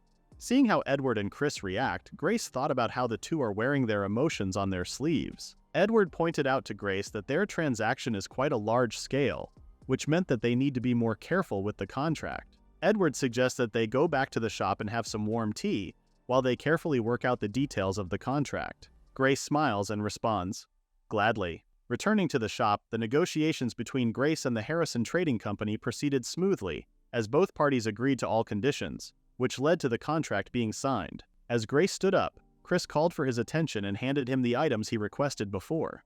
Receiving the box, Grace thanks Chris. Vigna, who witnessed the exchange, calmly observed in silence. While on their way back, Grace states that solving their transportation inconvenience while making money is quite scary, seeing how it is going so well. Vigna asks Grace how many times he has told the story and warns him that if he repeats it again, he will get hit. Grace apologizes to Vigna, but still feels like he needs to brag about it 100 times more. Grace's smile vanishes when Vigna asks him what Chris and he were talking about so happily. Vigna asked Chris about it, but Chris refuses to tell her. Concerned, Vigna asks Grace why Chris and he are keeping secrets. Well, Grace mutters as he thought that situation had turned bad. Grace went to the trouble of preparing a gift, but the atmosphere has become awkward for him to give it. No, says Vigna, as she apologizes to Grace as she believes that it is a matter that Grace can't tell her. Forcing herself to believe that it is fine, Vigna tells Grace that they have to go now. Seeing Vigna's cold reaction, Grace grabs a hold of her and apologizes to Vigna. Grace explains that it was something he didn't want to keep as a secret. Grace blames himself for not having the knowledge to bring up such matters in the situation that they are in. Taking off his hat, Grace hands Vigna a necklace and explains that he bought it from Chris, hoping that it would express his daily gratitude towards Vigna. Grace was planning to properly give it to Vigna another time, but seeing how things escalated for the worse, Grace thought that giving it now was the best option. Receiving the necklace, the first thing Vigna had thought of was a proposal. Vigna then corrects herself as she hears Grace telling her that it was something about his daily gratitude. However, Vigna couldn't believe that Grace would just casually give such an expensive necklace. Vigna remained silent and flustered, wondering what Grace was thinking. Seeing no reaction from Vigna, Grace tries to call her name. Vigna responded that it was nothing and how she was just surprised. After thanking Grace, Vigna asks for him to put it on for her. "Ah, of course," says Grace. Vigna asks for Grace to stop, which puzzles Grace, muttering. Vigna then informs Grace that they have been surrounded. Surprised and flustered, Grace and Vigna asked what was happening and who the people were. Hearing the name Grace, a man asked them if he had heard them correctly. Kneeling in front of Grace, the man asks him if he was truly Grace Vermillion. Seeing this act left Grace speechless and puzzled. The man apologizes for his sudden intrusion and introduces himself to Grace as Agni. Agni explains to Grace that he and another couple of people are looking for a place that will accept them.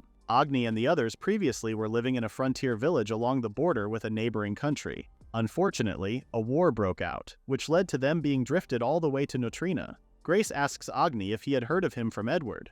Agni responded that he did, and explained how Edward approached him when he was sitting troubled in the street. "I see," says Grace as he learns that the man has been through a lot. Thinking of accepting refugees, Grace remembers the creed of the country's king, which is, "Strength is everything." It is a common occurrence in Vermillion, which Grace is certain that his grandfather and brothers wouldn't probably even bat an eye at. Grace was distracted by the loud grumbling sound coming from the woman's stomach. The woman apologizes and explains how she tried to keep it quiet.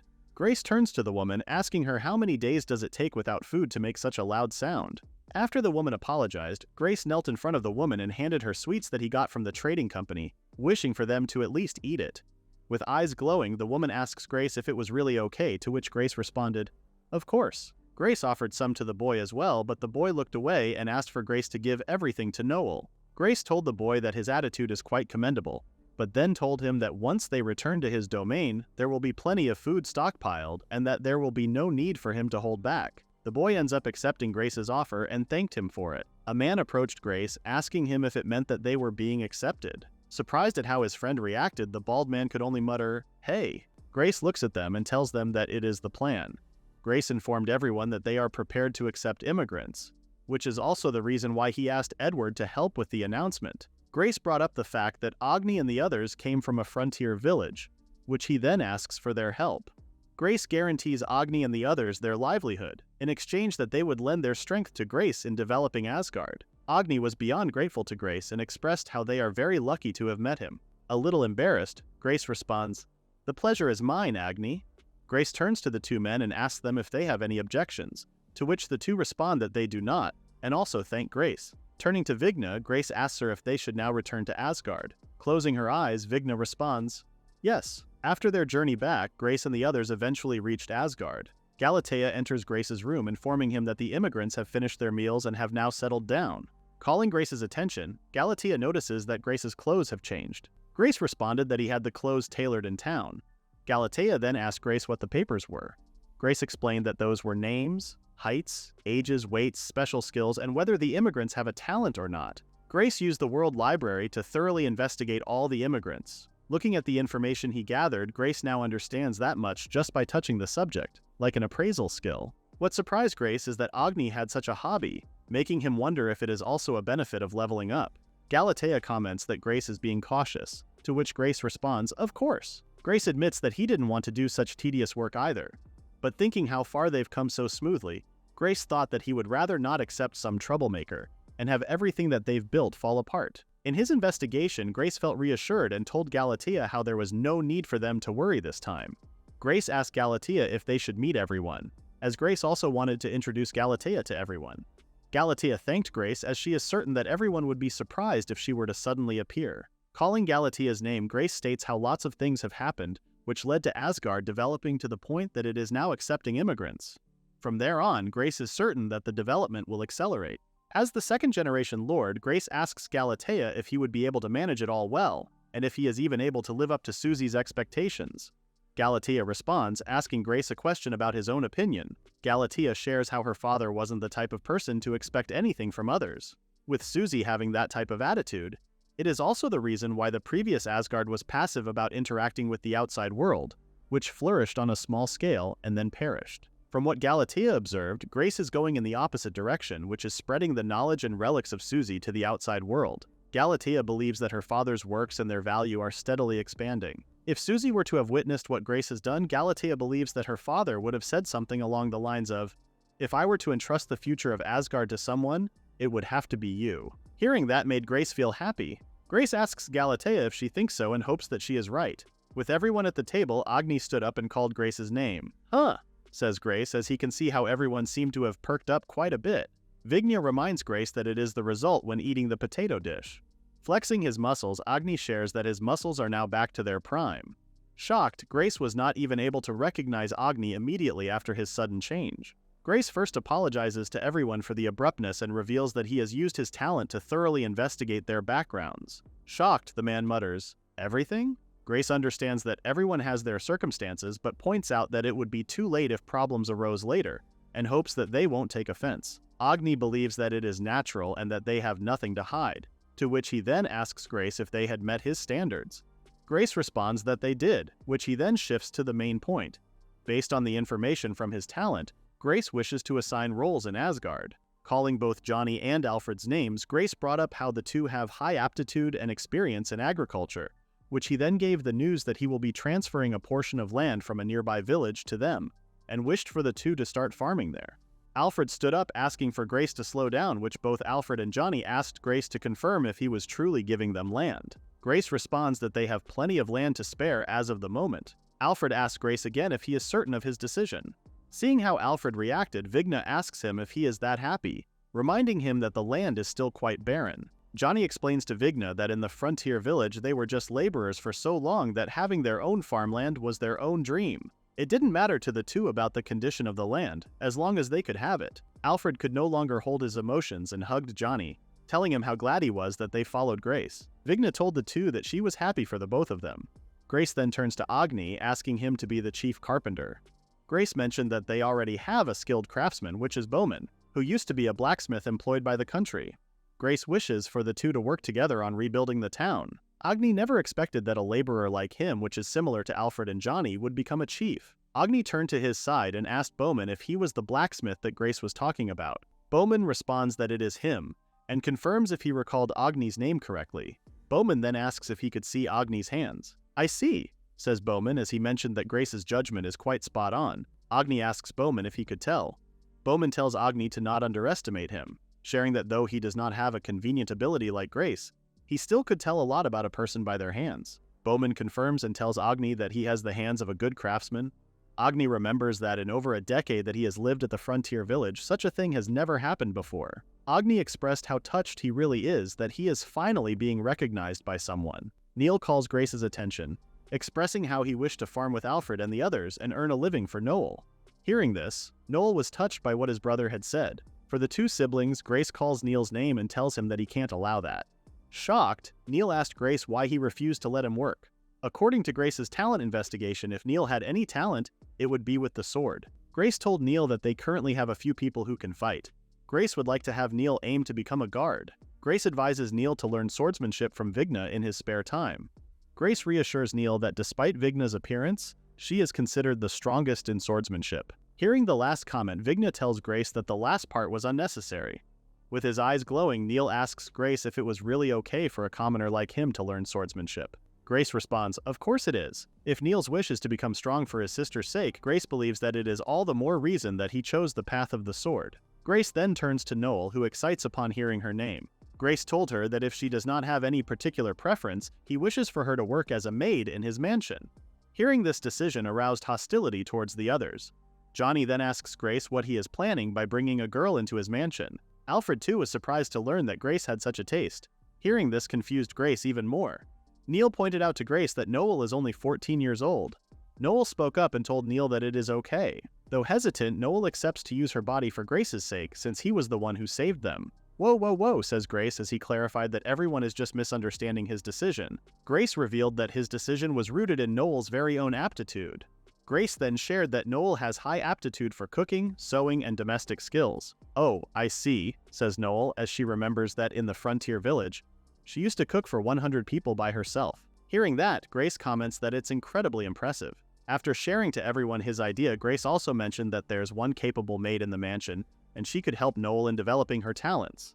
Grace thought that it would be good for Noel to learn various things from his main household maid. Galatea cheerfully appeared, greeting everyone and introducing herself as the perfect maid robot. Before telling everyone that he looks forward to working with them, Galatea stated that if they have any troubles, just let her know. The first thought that came to Johnny and Alfred is how cute Galatea is. Meanwhile, Neil was quite confused as to what a robot was and what the other things that Galatea mentioned were. Burning from embarrassment, Galatea told Grace that she has followed his instruction on how to introduce herself but believes that she may have fallen flat. "Oh, this is awkward," says Grace, as he then called everyone's attention and shared that Galatea is the crystallization of technology left behind by Susie, the previous king of Asgard. Galatea was shocked to hear when Grace mentioned that she is the living embodiment of cutting-edge technology, deeming her also the strongest maid. After stating Galatea's name, Grace hopes that everyone will remember it well. Embarrassed, Galatea thought that the praise may have been too much.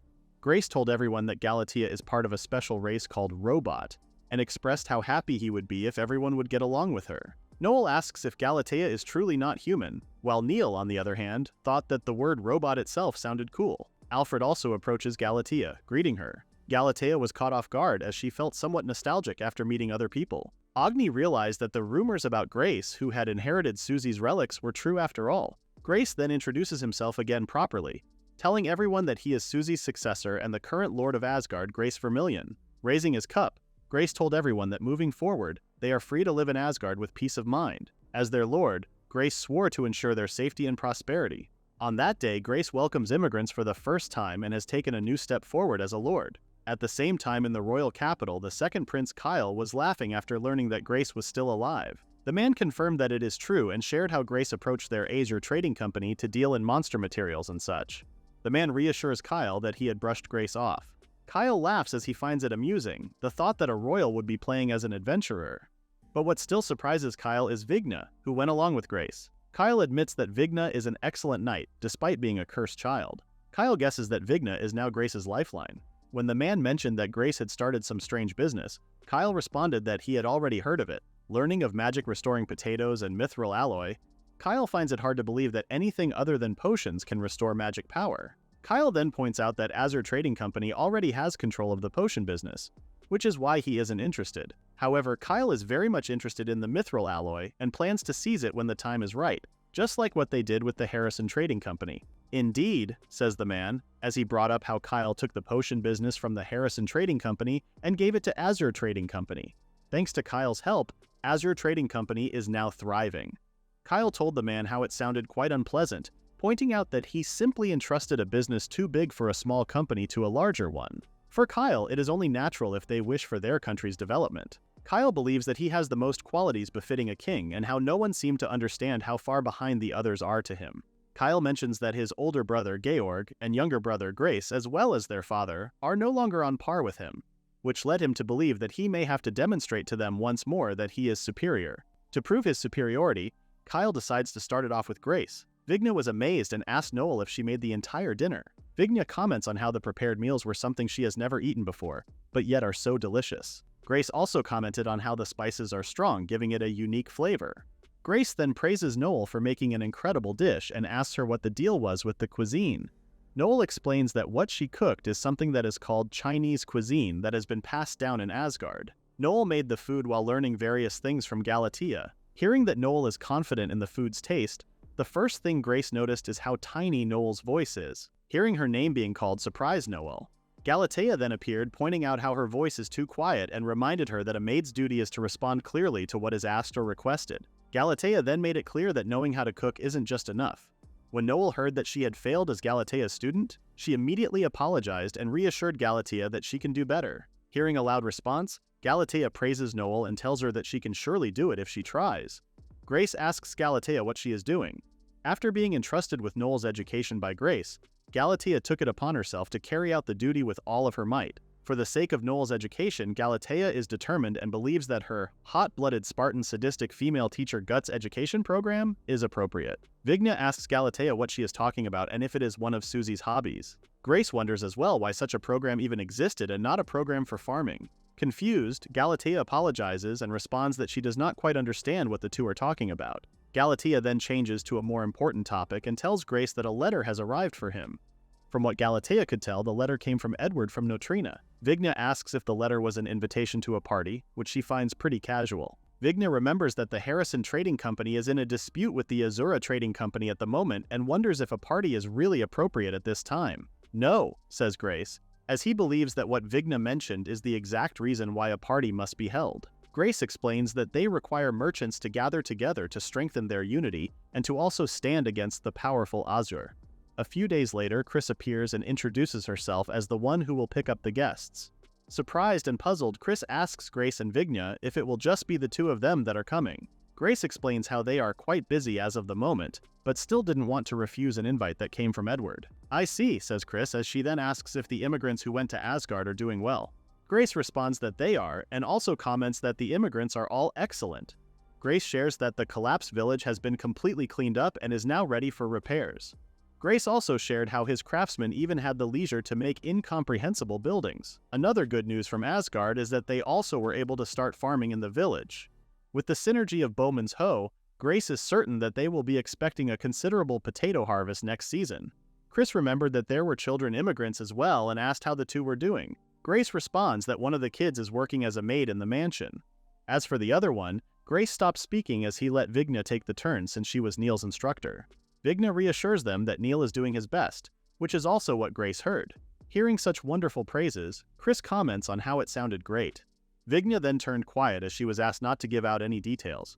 During Neil's training, he was wet from the rain while promising to become strong in order to protect not just his sister, but everyone as well. Another thing Neil asked for Vigna to keep as a secret was how he cried during training. Chris then reminded the two that the party is tomorrow and asked if they had prepared their formal wear. Grace responded that they had brought something, but it is the clothes they brought from the royal capital and is certain that the clothes might be a bit wrinkled. Edward suddenly appeared and told Grace that what he brought just won't do at all. Putting his arm around Grace, Edward then told him how clothing is life for a gentleman. Edward drags Grace as he promises to introduce him to a good formal wear shop. Seeing Grace taken away so easily, Vigna could only stare at him in silence. Chris then calls for Vigna's attention and asks for them to speak. Chris reassures Vigna that they will just be talking and shares how she wishes for Grace to stand out as much as possible during tomorrow's party. Vigna is quite certain that Grace would just stand out naturally. Chris pointed out that there's a limit to how much one person can stand out at a large party. Chris reveals that the purpose of the party is to widely promote the Lord of Asgard, who is their main trading partner. Chris suggests strengthening their unity to counter Azur, and for that to happen, they wish to borrow Asgard's power as well. Sipping her drink, Vigna thought that it is exactly what Grace also said. Vigna understands that it is all for promotion and asks what the method is, and clarifies with Chris that she is not good with difficult talk. Chris reassures Vigna that there's nothing for her to worry about, as they already have an idea. The goal for the party was simple, and that is to leave an impression on the guests no matter what. Chris opens a cabinet and tells Vigna that there is only one method to use at a party venue. Vigna's eyes sparkled as she asked Chris what she was seeing.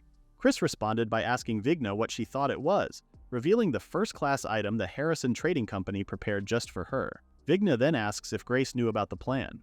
Chris is certain that Edward is telling Grace the exact same thing right now. Vigna remembers how Chris had once told her before that she would help her out and asked Chris if that is what she meant.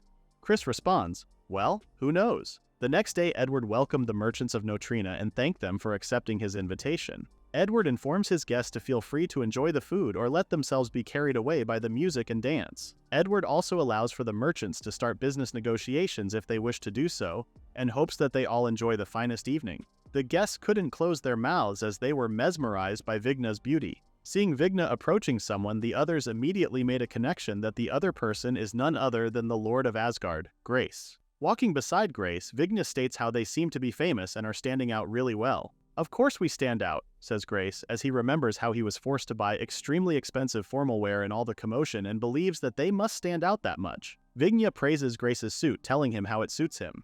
Grace thanks Vigna, responding to her compliment by telling her how she looked beautiful. Vigna points out how it is embarrassing when Grace says it directly but still thanks him for it. Hearing the music starting, Vigna asks Grace if he already has heard what they needed to do. Grace responds that he does and calls for Vigna's name, asking her for a dance. "Of course," says Vigna as she delightfully accepts Grace's hands. The two were requested to stand out with their dancing, to which the two also agreed that Edward was asking too much of them. Grace remembers how it has been a while since they last danced together and how Vigna used to help him practice a lot in the past. "Yes," says Vigna as she states how it brings back memories before she became Grace's knight. Vigna was an orphan and did not know her parents' faces or names and was just abandoned by them one day. Vigna heard that someone from the orphanage had taken her in. Vigna wondered why she was abandoned, but later learned and understood the reason. A nun calls for Vigna, handing a couple of coins and telling her that it was her allowance and to use it wisely. Unable to voice any concern, Vigna accepted the money and thanked the nun. After giving the allowance, the nun then left immediately. Vigna then covers her head as the reason why she was abandoned was because of her hair color. The tale of the blue-haired cursed child who caused magical power to run amok. Even though it was just a tale, amidst such a life, there was only one thing Vigna looked forward to: using the allowance she earned by helping the sisters with their work. Once a month, Vigna would buy her favorite sweets. Opening the store's door, Vigna makes her presence known, calling for the shop owner and asking for her usual cookies. Vigna was shocked when she was suddenly pushed and told to stay outside as she can't enter the store right now. With tears in her eyes, Vigna mutters, The shop owner then apologizes to his other customer and explains that they don't usually let cursed children in. Says the customer, who had turned out to be a young Grace, who then asked if the shop chooses its customers. Grace was not surprised why the shop isn't thriving, despite it being already such a small store. The shop owner tries to defend himself but could not construct a proper sentence. Grace tells the shop owner that a person's true nature comes out at crucial moments, a comment that angers the shop owner. Grace stepped outside and mentioned Vigna's hair. While Vigna hurriedly fixes her hair, Grace comments how he finds it interesting since he has never seen it before and has only read about it in books. From what Grace learned, those who possess excessive magical power have their hair changed to a color never seen before. "Interesting?" says Vigna as she asked Grace if it was sarcasm. Vigna let out her frustration and told Grace that everyone is scared of her hair, and how thanks to it she does not have a single friend. Filled with anger, Vigna states that there's nothing interesting about her hair. Grace responds that people are afraid because they lack knowledge. Grace then asked Vigna if she knew that in the past few hundred years only a handful of blue-haired people caused magical power to run amok. Grace then shares his thoughts on how beautiful the rumored blue hair is. Hearing that, Vigna knew that it was the moment of her turning point. At first, due to how rare her hair color is, Vigna hired Grace as a servant to the royal family. At the same time, magic and swordsmanship are normally permitted to those of high stats. Despite Vigna's status, Grace allowed her to train in those as well. Vigna wanted to become strong enough to be Grace's sword. Back at the present time, Vigna is focused on achieving their goal, and that is to make Grace stand out. The brilliance of a sword illuminates its wielder, the sword that shines brightest on him, and that is how Vigna describes herself when she's with Grace. As the two continued their dancing, Edward proudly praised the two, saying, "Magnificent," and asked if it was the sight of a first-rate king and his knight dancing. Edward then formally announced Grace as the Lord of Asgard, who also had the rights to the Vermillion throne succession. Alongside Grace, Edward too introduced Grace's knight Vigna. Edward proudly announced that the two are his business partners like everyone else and vows that one day, Grace would help in defeating their greatest rival, the despicable Azur. Edward then asked for everyone to give Grace and Vigna a round of applause. Grace then called Vigna, telling her that he does not have good memories of parties. In the royal capital, Grace often attended just to make his brothers look good. What disappointed Grace also is that the dance he and Vigna practiced was not even allowed to be performed. In today's party, it was the first time Grace showed the dance that they practiced in the past. Grace thought that the dance went well because Vigna was his partner. Grace happily thanked Vigna for being his partner. Hearing those words made Vigna's face turn red. Inside the bathroom, Vigna stares at herself in the mirror, asking herself what she should do about it. Vigna thought how she won't be able to face Grace properly tomorrow. Vigna thought that since it was a large-scale party, not everyone is acquainted with Edward. With that in mind, Vigna decides on changing quickly and returns to his original role, which is to guard Grace. From what Vigna remembered, Grace has told her that he will wait in the reception room after changing. As Vigna was about to open the door, she stopped when she heard voices inside.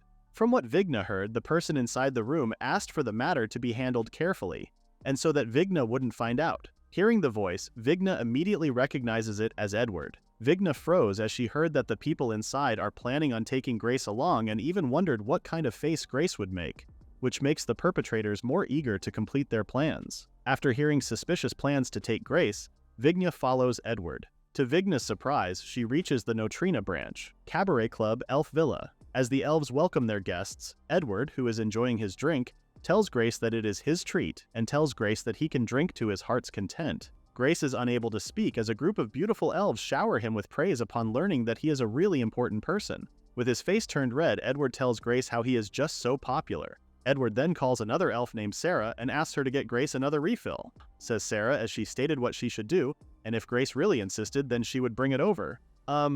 Please, says Grace while his eyes are now spinning. Seeing Grace's reaction, the elves find it cute how Grace is acting all shy.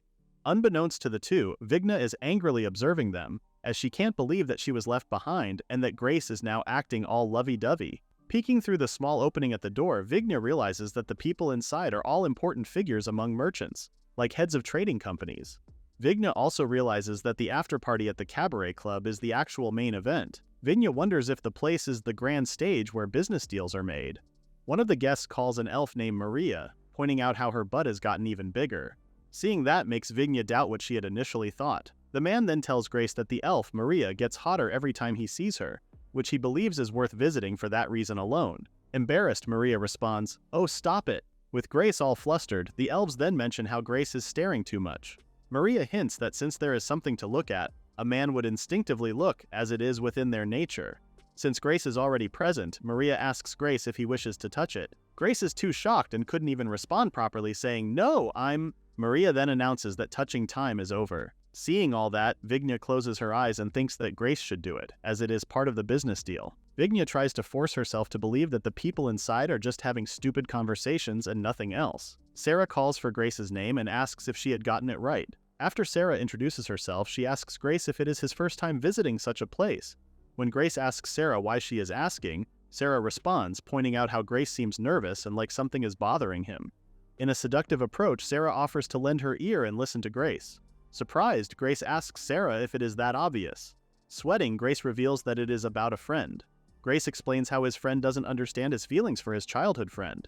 With that thought in mind, Grace's friend said how his childhood friend is rough and stupid but is kinder and works harder than anyone else. Grace momentarily slips, referring to himself, but then changes the subject to his friend and mentions how he is always focused on work. Meanwhile, Vigna is still peeking from the outside but couldn't hear what was being talked about. Grace, who keeps referring to himself as his friend, states that he never thought about such a thing before but now finds himself thinking about his friend. Listening to Grace, Sarah tells Grace that the problem is that his friend does not understand his own feelings, which is quite simple to discern. "Huh," Grace responds. Sarah then asks for Grace to imagine if he were his friend, and the girl ends up with someone else, which Sarah then asks how Grace would feel. Grace freezes from the thought that Vigna would be in someone else's arms. In Grace's head, Vigna is in the arms of another man, stating how she preferred strong men like Kyle. Sarah is more puzzled as to why the people in Grace's imagination are naked. Too shocked by his own imagination, Grace ends up falling from his chair, which surprises Sarah, who says, "Hey Grace." Sarah then tells Grace that if what he imagined shocked him so much, then he has his answer. Realizing Sarah's point, Grace responds, "Ah, I see." Looking at Sarah, Grace remembers that he had left Vigna behind.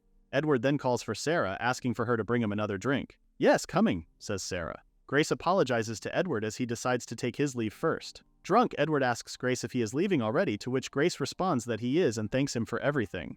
Opening the door, Grace explains that something has come up. At that moment, Grace notices Vigna hanging onto the door. After closing the door, Grace asks Vigna what she is doing. Vigna explains how she saw Grace being taken away by Edward. As Grace's bodyguard, Vigna thought that something bad may have happened, so she decided to follow them and keep watch. With her face turning red, Vigna asks Grace if he is mad. Grace responds that he is not, and admits that he is in the wrong. After thanking Vigna, Grace apologizes to her for leaving her behind. Extending his hand out, Grace suggests that they go home now.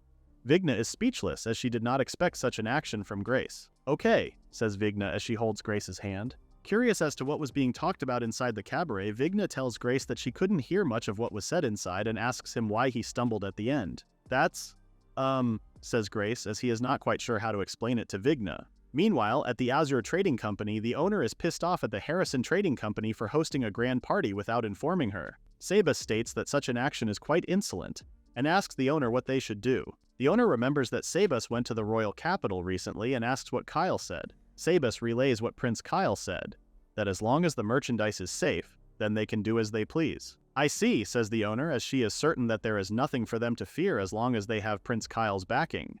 The owner then informs the cursed dragon tamer, Rufus, that it is now time to work. A month after the large party in Neutrina, about 20 new immigrants have come to Asgard. Grace heard that Agni has been gradually recruiting his comrades who were scattered by war. A bearded man approached Grace and said that he had heard lots of good things about Grace from Agni, and promises Grace that they will be as useful as Agni.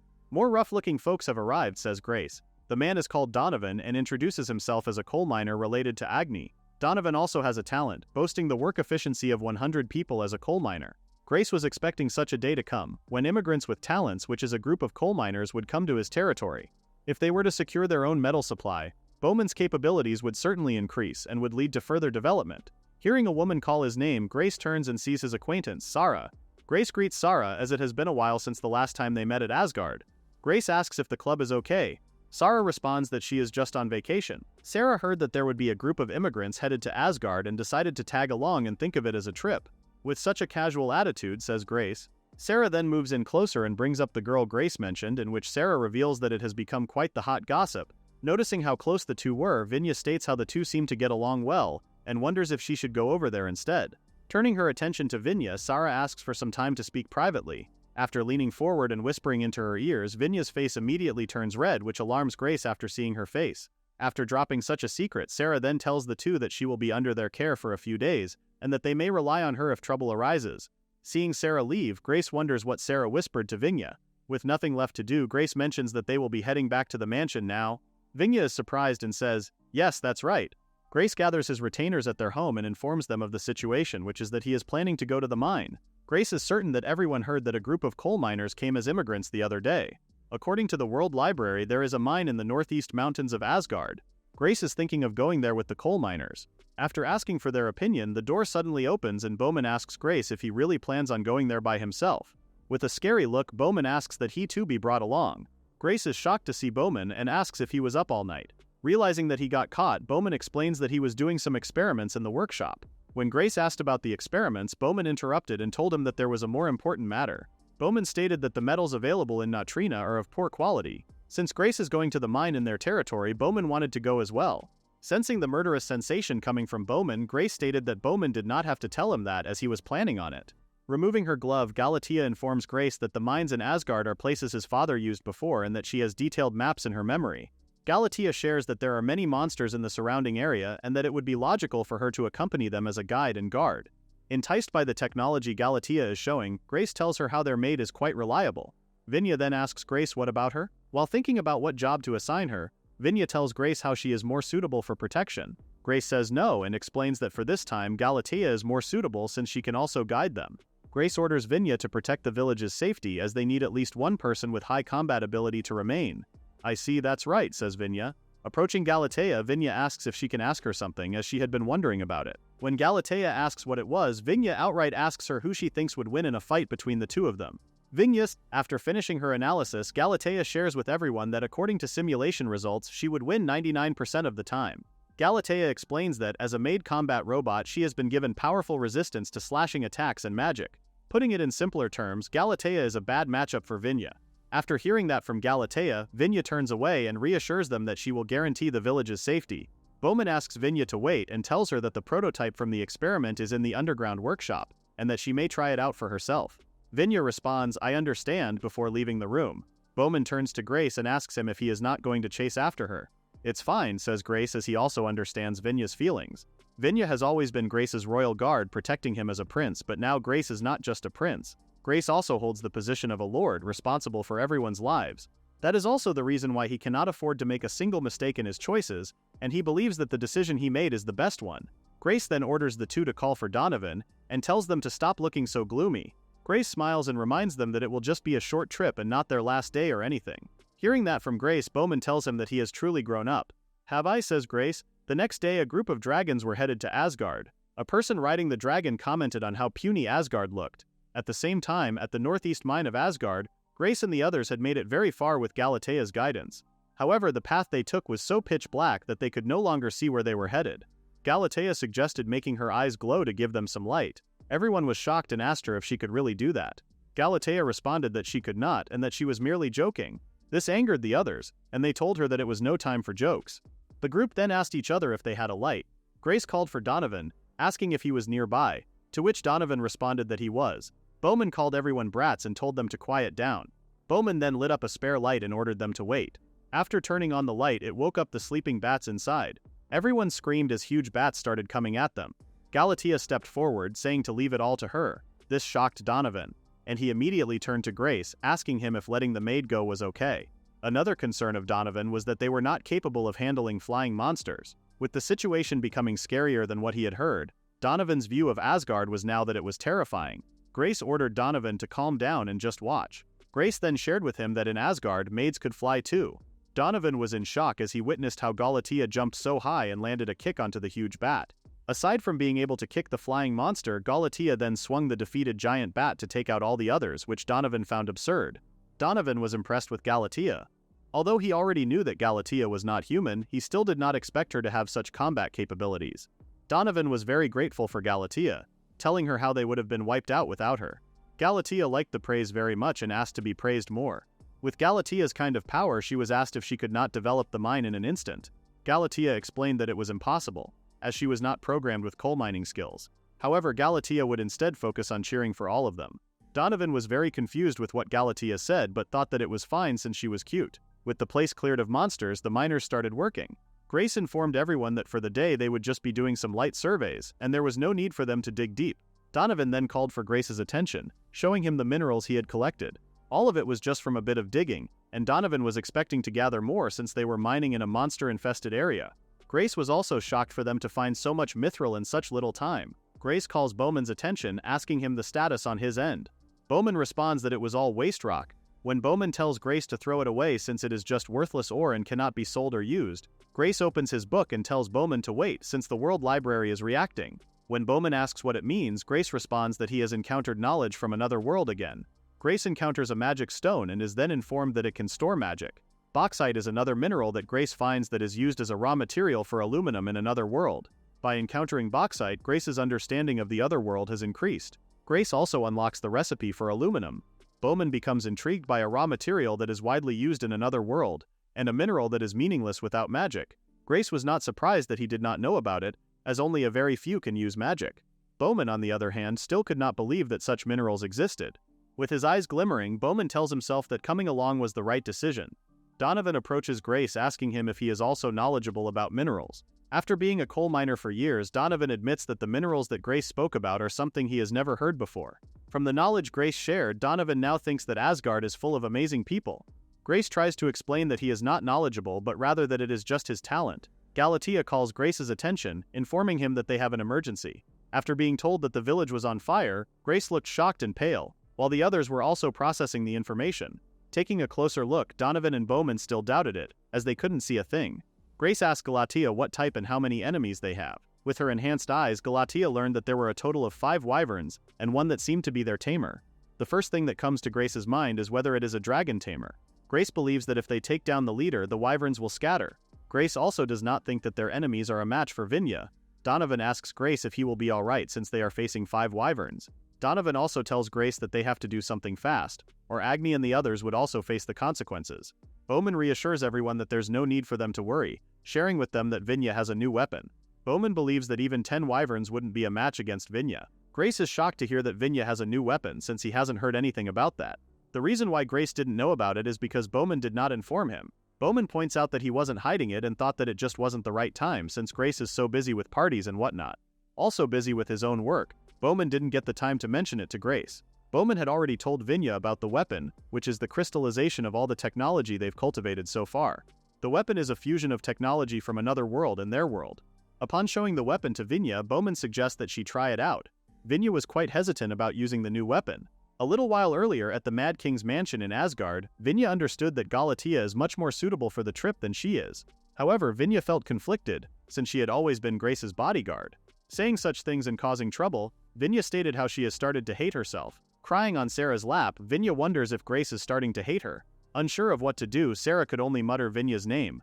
Vinya then reminds Sarah that she had agreed to listen to her cries. Shedding a tear herself, Sarah apologizes and mentions that it is just troublesome. However, Sarah thinks that Vinya is still better than the dangerous customers at the club.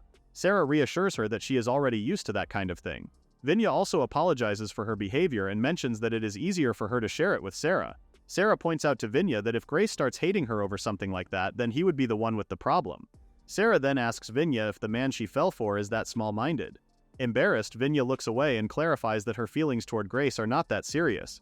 The answer only angered Sarah, and she thought that their conversation had started to become a pain. Vinya stated how she was just so confused by all the emotions she was feeling, and that all she wanted was to protect Grace more than anyone and always be by his side. Listening to Vingda, Sarah tells her that what she feels is what they call love. Vingda was shocked when Sarah revealed that she had seen her when she was peeking through the window at the club earlier. Sarah asks Vingda if she really thought that she wouldn't notice and even brought up how the two held hands while leaving. Sarah asks her if there has been any progress since then. As for progress, Vingda thought that just by holding hands it made her heart race. Hearing that only made Sarah angrier. Sarah asked if that was all that happened, curious if there was kissing and stuff involved. Vingda turns red, as she didn't expect that kiss would be brought up. Vinya believes that a kiss is only something that lovers do. Vinya also pointed out that she is a knight and Grace is a prince, which meant that a relationship could never happen. Vinya looks confused when Sarah asks her what she is talking about. Sarah revealed that she already knew about Vinya's situation from Agni and the others. Sarah then stated that an exiled prince and the royal guard who followed him both gave up their positions to come to Asgard. Sarah then asks Vinya if it's still necessary to worry about being a knight and a prince at this point. Neil entered the room, looking panicked. He then called for Vinya and told her that something terrible had happened. Surprised, Vinya reminded Neil that he should knock before entering. Realizing his mistake, Neil apologizes. When Neil informs Vinya that there is an emergency, Vinya asks what happened. Neil informs the two ladies that a flock of wyverns has breached the Guardian's chain and is now invading their territory. The two ladies were in shock. Picking up her sword, Vinya then hands it to Neil and tells him that she will be entrusting it to him. The weapon is a mithril magic sword and should be able to cut through wyvern scales. Vigna advises Neil to use the weapon to protect Noelle and everyone else. Dumbfounded, Neil asks Vigna if it was really okay, as the weapon is a symbol of a royal guard and also Vigna's pride as a teacher. Vigna reassures Neil that it is fine, and then thanks Sarah as she has now made up her mind. Sarah responds, telling Vigna that she is not asking for anything, but only hopes that she comes back safely. Vigna remembered that the prototype from the experiment Bowman developed was left in the underground workshop and that he had told her to try it out whenever she felt like it. Vigna never thought that Bowman would look out for her. Vigna was stuck, unable to move forward and trapped by her position as a royal guard. After seeing what was happening to Vigna, Bowman had shut himself in for days and even went as far as making something for her. The weapon Bowman is trying to show to Vigna is a magic gunblade, a weapon Bowman created based on Grace's weapon. Due to its structure, only those who can use magic can wield it. The weapon has a blade made of high-purity mithril alloy and can also fire mithril alloy bullets. By imbuing the bullets with magic, it can create cluster bomb-like effects, greatly increasing the range and power of magic. Picking up the gun, Vigna stated that she could no longer call herself a knight anymore. However, that is also exactly why the gun is the perfect weapon for who she is now. Relinquishing her position as a royal guard, Vigna accepts that she will just be the plain old her. Using the Thunder Emperor's skill, Vigna casts Luring Light. After getting the attention of the wyverns, Vigna proceeds to chant her spell, burning and freezing the wyverns with the Great Ice Fire Lance. Seeing a wyvern escape, Vigna steps back as she realizes that she had missed one. The wyvern then turns its focus to the mansion. Wanting to protect everyone, Neil steps in and stabs the wyvern beneath its head. Able to buy time for her, Vigna then finishes the wyvern off by cutting its head. Vigna then pulls the sword out and hands it to Neil, telling him to hold it steady. Vigna then praises Neil, revealing to him that she couldn't face a dragon when she was the same age as him. The man then approaches Vigna, impressed with how Vigna lured the wyverns with a strong light containing the magical energy that they preferred. The man then points out how Vigna took them all out with ice magic, which was the wyvern's weakness. Since wyverns are very rare, the man asks Vinya how she knew of such a niche countermeasure. Vinya swings at the man, telling him that she studied. Vinya still couldn't believe that a tamer would come out so carelessly, and believes that it is the man who needs to read more books. The man explains that he was intrigued by Vinya's blue hair, as he stated that it is also quite rare to meet one of his kind. Kicking Vinya off of him, the man asks Vinya if she has the same constitution as him. "So what if I do?" says Vinya.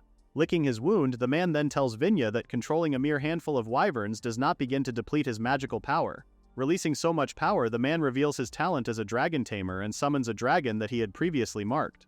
Against opponents with strong magic, the man's solution was just to summon a dragon that is immune to magic. Facing a new threat, Vinya was shocked to learn that a dragon immune to magic exists. Since it is the first time Vinya has heard of such a being, she now wonders how she would have to deal with it. Vinya tells Neil that she will be the one handling the dragon. She also points out that if they defeat the summoner, the dragon would return to normal. Vinya then asks Neil to take care of that and counts on him. Picking up the sword, Neil agrees with the plan and reassures her that he can do it. "Good boy," says Vinya. Annoyed, the man tells Vinya and Neil to stop whispering to each other. He then follows it with an order to his earth dragon to strike. Vinya and the others had fought an armadillo immune to magic before. In defeating the armadillo, Galatea pried open its armor and eventually won by using magic. However, in Vinya's current situation, she wonders if they could even stand a chance against a dragon that is immune to magic. Seeing Vinya being crushed, Neil becomes worried and momentarily looks away.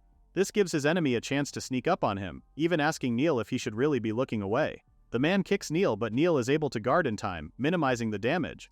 The man is very much impressed and sees potential within Neil. However, Neil is still no match for him. The man asks Neil if he truly believes that he would win in hand-to-hand combat against him just because he is a summoner. Looking down on Neil, the man asks him if he believes that a weakling could be a tamer. Pissed off, Neil charges at the man and tells him to never underestimate him. Unfortunately for Neil, his attack is easily stopped with a knee to the face. With Vinya's new weapon on the ground and Neil unable to match up with the tamer, the two are now facing near defeat. The man realizes that Vinya used self-enhancement magic to increase her defense and endurance, and lets her know that he has seen her technique. Calling Vinya's attention, the tamer tells her that they are of the same kind. Planning on killing both Vinya and Neil, the man decides to start with Neil first. With the gunblade so far away, Vinya is unable to do anything. She is also facing another problem, and that is the dragon now charging towards her. A new problem is added for Vinya, as the tamer is now casting a fire spell intended to wipe them out. As Vinya wonders what she should do next, a gunshot is suddenly fired, hitting the tamer's palm and canceling the spell. With a hole in his hand, the tamer screams in pain. Somewhere at a distance, Grace asks Galatea if she saw what he did. Having hit the enemy, Grace asks Galatea if she too thought that it was amazing. Galatea responds that she does, but believes that it would have been quicker to shoot the enemy if Grace had targeted the head. Seeing Grace and Galatea, Vinya smiles as she can now envision hope for them. The tamer immediately recognizes Grace as the third prince from the request. From what the tamer knows, Grace does not have any combat abilities and had even thought that the prince had evacuated. What also intrigues the tamer is the woman behind Grace, since she was not stated in the request. As Grace slides towards her, Vinya thinks that Grace was at the mine. "I ran back," says Grace. He states that a place that takes a day on foot only takes 10 minutes for Galatea to run. Posing in a running position, a blast then comes out of Galatea's heel, giving her an additional boost in tackling the dragon. This shocks the tamer and makes him wonder what on earth the woman is. The tamer cannot believe that Galatea could pack such speed despite her strange appearance. Tackling the dragon down, Galatea reports that she will be going in. Grace informs Vinya that it is now her chance, stating that the earth dragon is vulnerable to ice magic. Grace adds that only certain types of magic are effective against the earth dragon. Hearing this, Vinya turns and looks at the tamer, who is still in pain from the injury he received. Upon realizing that it was just a simple lie, Vinya realizes that Grace was always right all along, and that she needed to be calmer. Focusing her magic towards the earth dragon's head, Vinya then starts to chant and lands the spell Ice Fire Lance. The spell proves to be too powerful for the earth dragon to handle, taking its life. Grace, who is still pointing his gun at the tamer, informs Galatea that he has run out of ammo. Galatea reports to Grace that the target is now escaping. Handing her weapon over, Vinya informs Neil that she has infused a bit of magic before it was blown away, and that he should be able to shoot it now. Vinya only asks of Neil that he does not miss. Planting his sword onto the ground, Neil points the gunblade in the tamer's direction. After taking a deep breath, Neil tells Vinya that he will be borrowing her weapon momentarily. Shooting the gunblade, Neil's shot successfully reaches the tamer and lands a serious blow. However, the tamer still has enough strength to endure the pain and run away. Seeing the tamer flee, Neil wonders if he even hit his target. Grace reassures him that he did, but it does not seem to be a fatal wound. When asked if they should chase their enemy and finish it off, Grace responds and tells everyone that they do not need to chase it too far.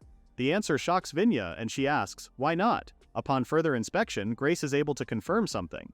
Grace states that the Earth Dragon has been put under a powerful brainwashing spell. Strong magic leaves traces behind and spreads like thick paint with a brush across paper. Everyone is impressed when Grace reveals that Galatea can detect those traces. Galatea mentions how it was thanks to that function that she was able to notice the village attack at the mine so quickly. Feeling defeated, Vinya wonders if there is anything robots can't do. In short, the one that took Vinya's magic will guide us to the mastermind behind this, says Grace. Keeping it to himself, Grace already has a good idea as to who might be the mastermind. Galatea hands over bags to Vinya and Neil, informing them that those are portable meals and would restore their magic power and stamina. Grace informs Galatea and Neil that Vinya and he will be going out for a bit after they prepare. Grace asks if he could count on them to watch over things at the place. Neil responds that he can, but also asks him where he is headed. "Isn't it obvious, right, Vinya?" says Grace, as he states that they will be settling the matter. Back at the Azure Trading Company, the owner couldn't believe that the assassination attempt had failed. After using so many dragons, the owner asks the tamer how he could possibly have lost. The tamer clarifies that what he brought were wyverns, and that they were defeated by weapons that they had no information on. More than that, the tamer states that a mysterious woman with superhuman strength also appeared and helped Grace. The tamer apologizes and admits that the request was beyond his capabilities. Calling the tamer by his name, Rufus, the owner asks him if he had forgotten how much she had paid him. Rufus warns the owner to give it up and states that he too lost several precious wyverns. A staff member opens the door, informing the owner that they have a problem.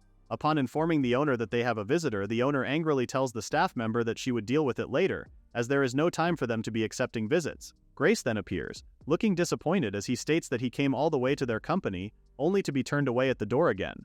The owner immediately looks pale, shocked to see Grace. Stuttering, the owner asks Grace what he wants. The owner thinks that the situation has truly turned for the worst, since Rufus is still in the room with them.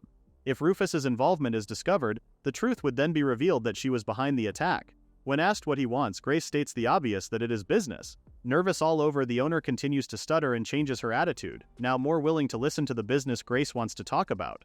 The owner then asks what Grace wants. Grace asks if making a deal with him is okay, reminding the owner that she had turned him away at the door the last time he came to her.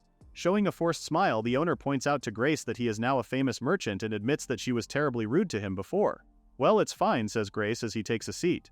The owner is quite relieved that Rufus is still wearing his full-body hood and thinks that she has to get through the situation somehow. If the truth ever comes out, the owner is certain that it would be the end of her company. About the deal he wants to make, Grace drops a bag and tells the owner that he has some rare wyvern horns and earth dragon scales. Upon hearing the items that Grace brought, both the owner and Rufus are shocked. Seeing that Rufus is reacting to his taunt, Grace asks him what was wrong with him. Grace then tells Rufus that he has a strange outfit, asking him if he is an adventurer. Grace also allows Rufus to have a look at the items he brought, reassuring them that they are of top quality. Wearing a frightening expression, Grace tells Rufus that he must know about those things since he is an adventurer. The owner is now drenched in sweat and nervous while Rufus is holding off his anger. Picking up the horns, Rufus tells the owner that the items are of top quality. Grace is quite pleased to hear it and then asks the owner how much she would pay for them. Scared for her life, the owner tells Grace that she will buy them at whatever price he names. Grace thinks that it sounds very good. Turning to a menacing look again, Grace tells the owner that he will be taking all the money that they have. This finally breaks the owner's mind, making her faint in an instant. Grace then states that he was merely joking and that the market price for the items is just fine. Trembling, the owner hands over the coins. Grace stands up and thanks the owner for making a good deal. Grace shares that the items he brought are precious materials which he happened to find near the village the other day.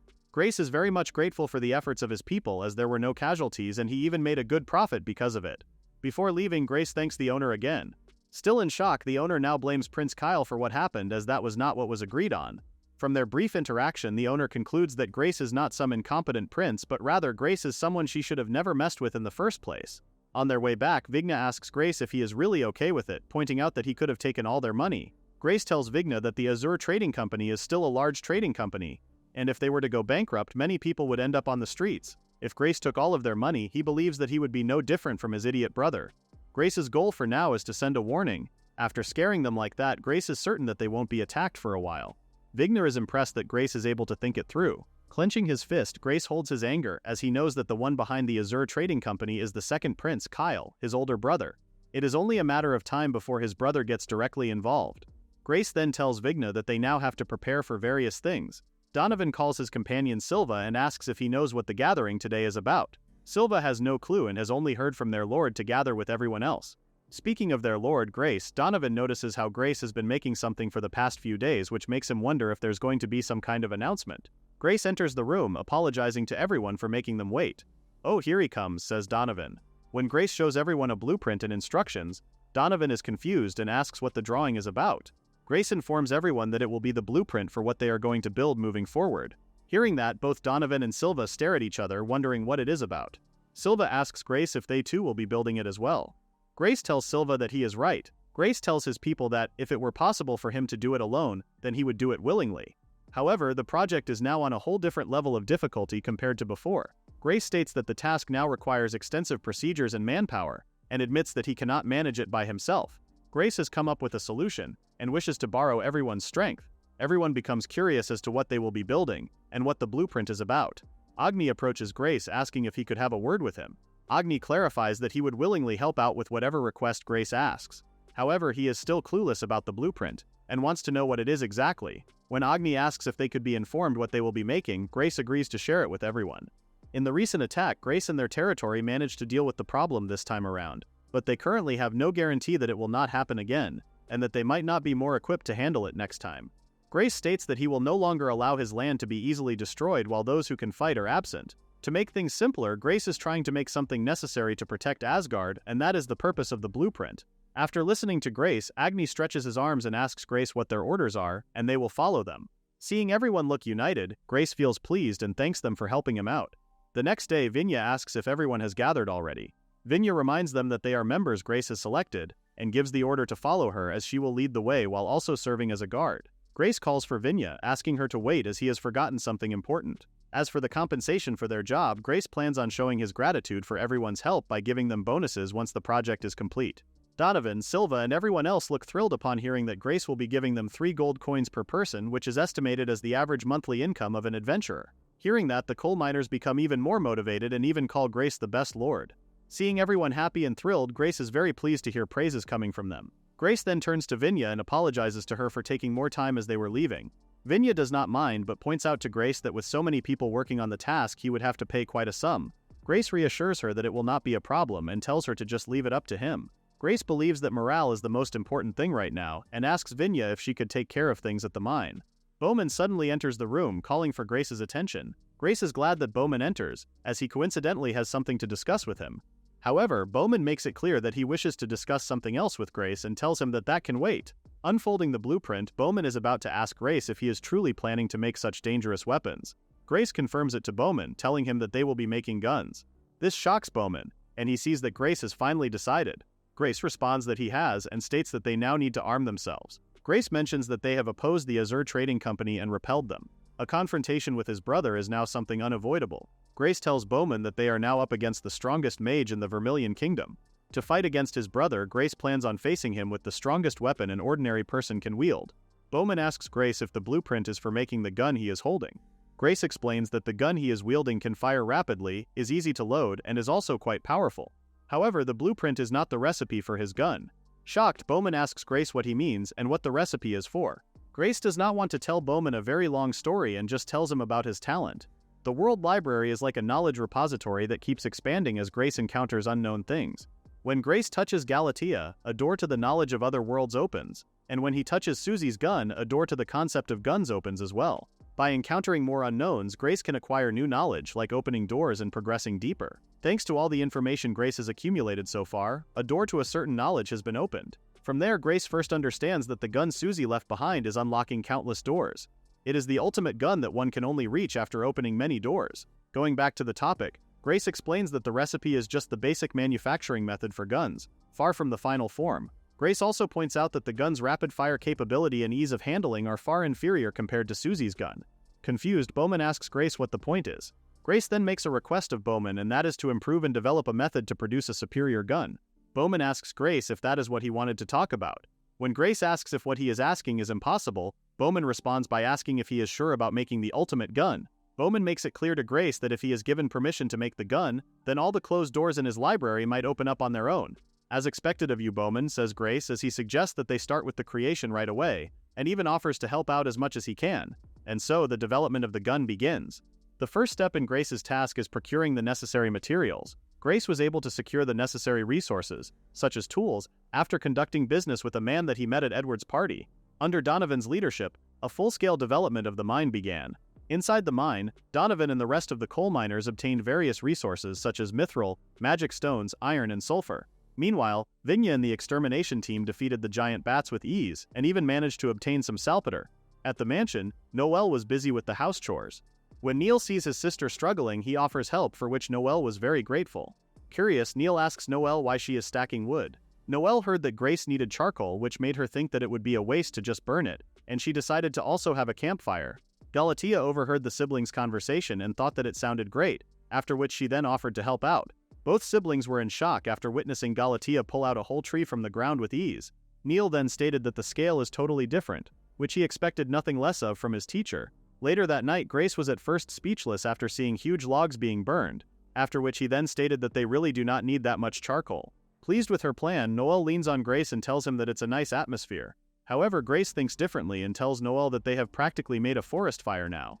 Because of everyone's efforts, Grace has now obtained a bountiful amount of charcoal. After gathering most of the materials, Bowman then mentioned that it is now his turn to work. Grace's blueprint, which is the recipe of the gun, had already been deciphered by Bowman. In his research, Bowman learns that they would first have to load gunpowder and bullets into the barrel. Next would be igniting the fuse and firing the bullet. In terms from another world, the steps would be called a matchlock firearm. However, Bowman immediately catches on to the many problems that the gun has. In addition to a lag of several tens of seconds from ignition to firing, it is also very difficult to use in rainy weather.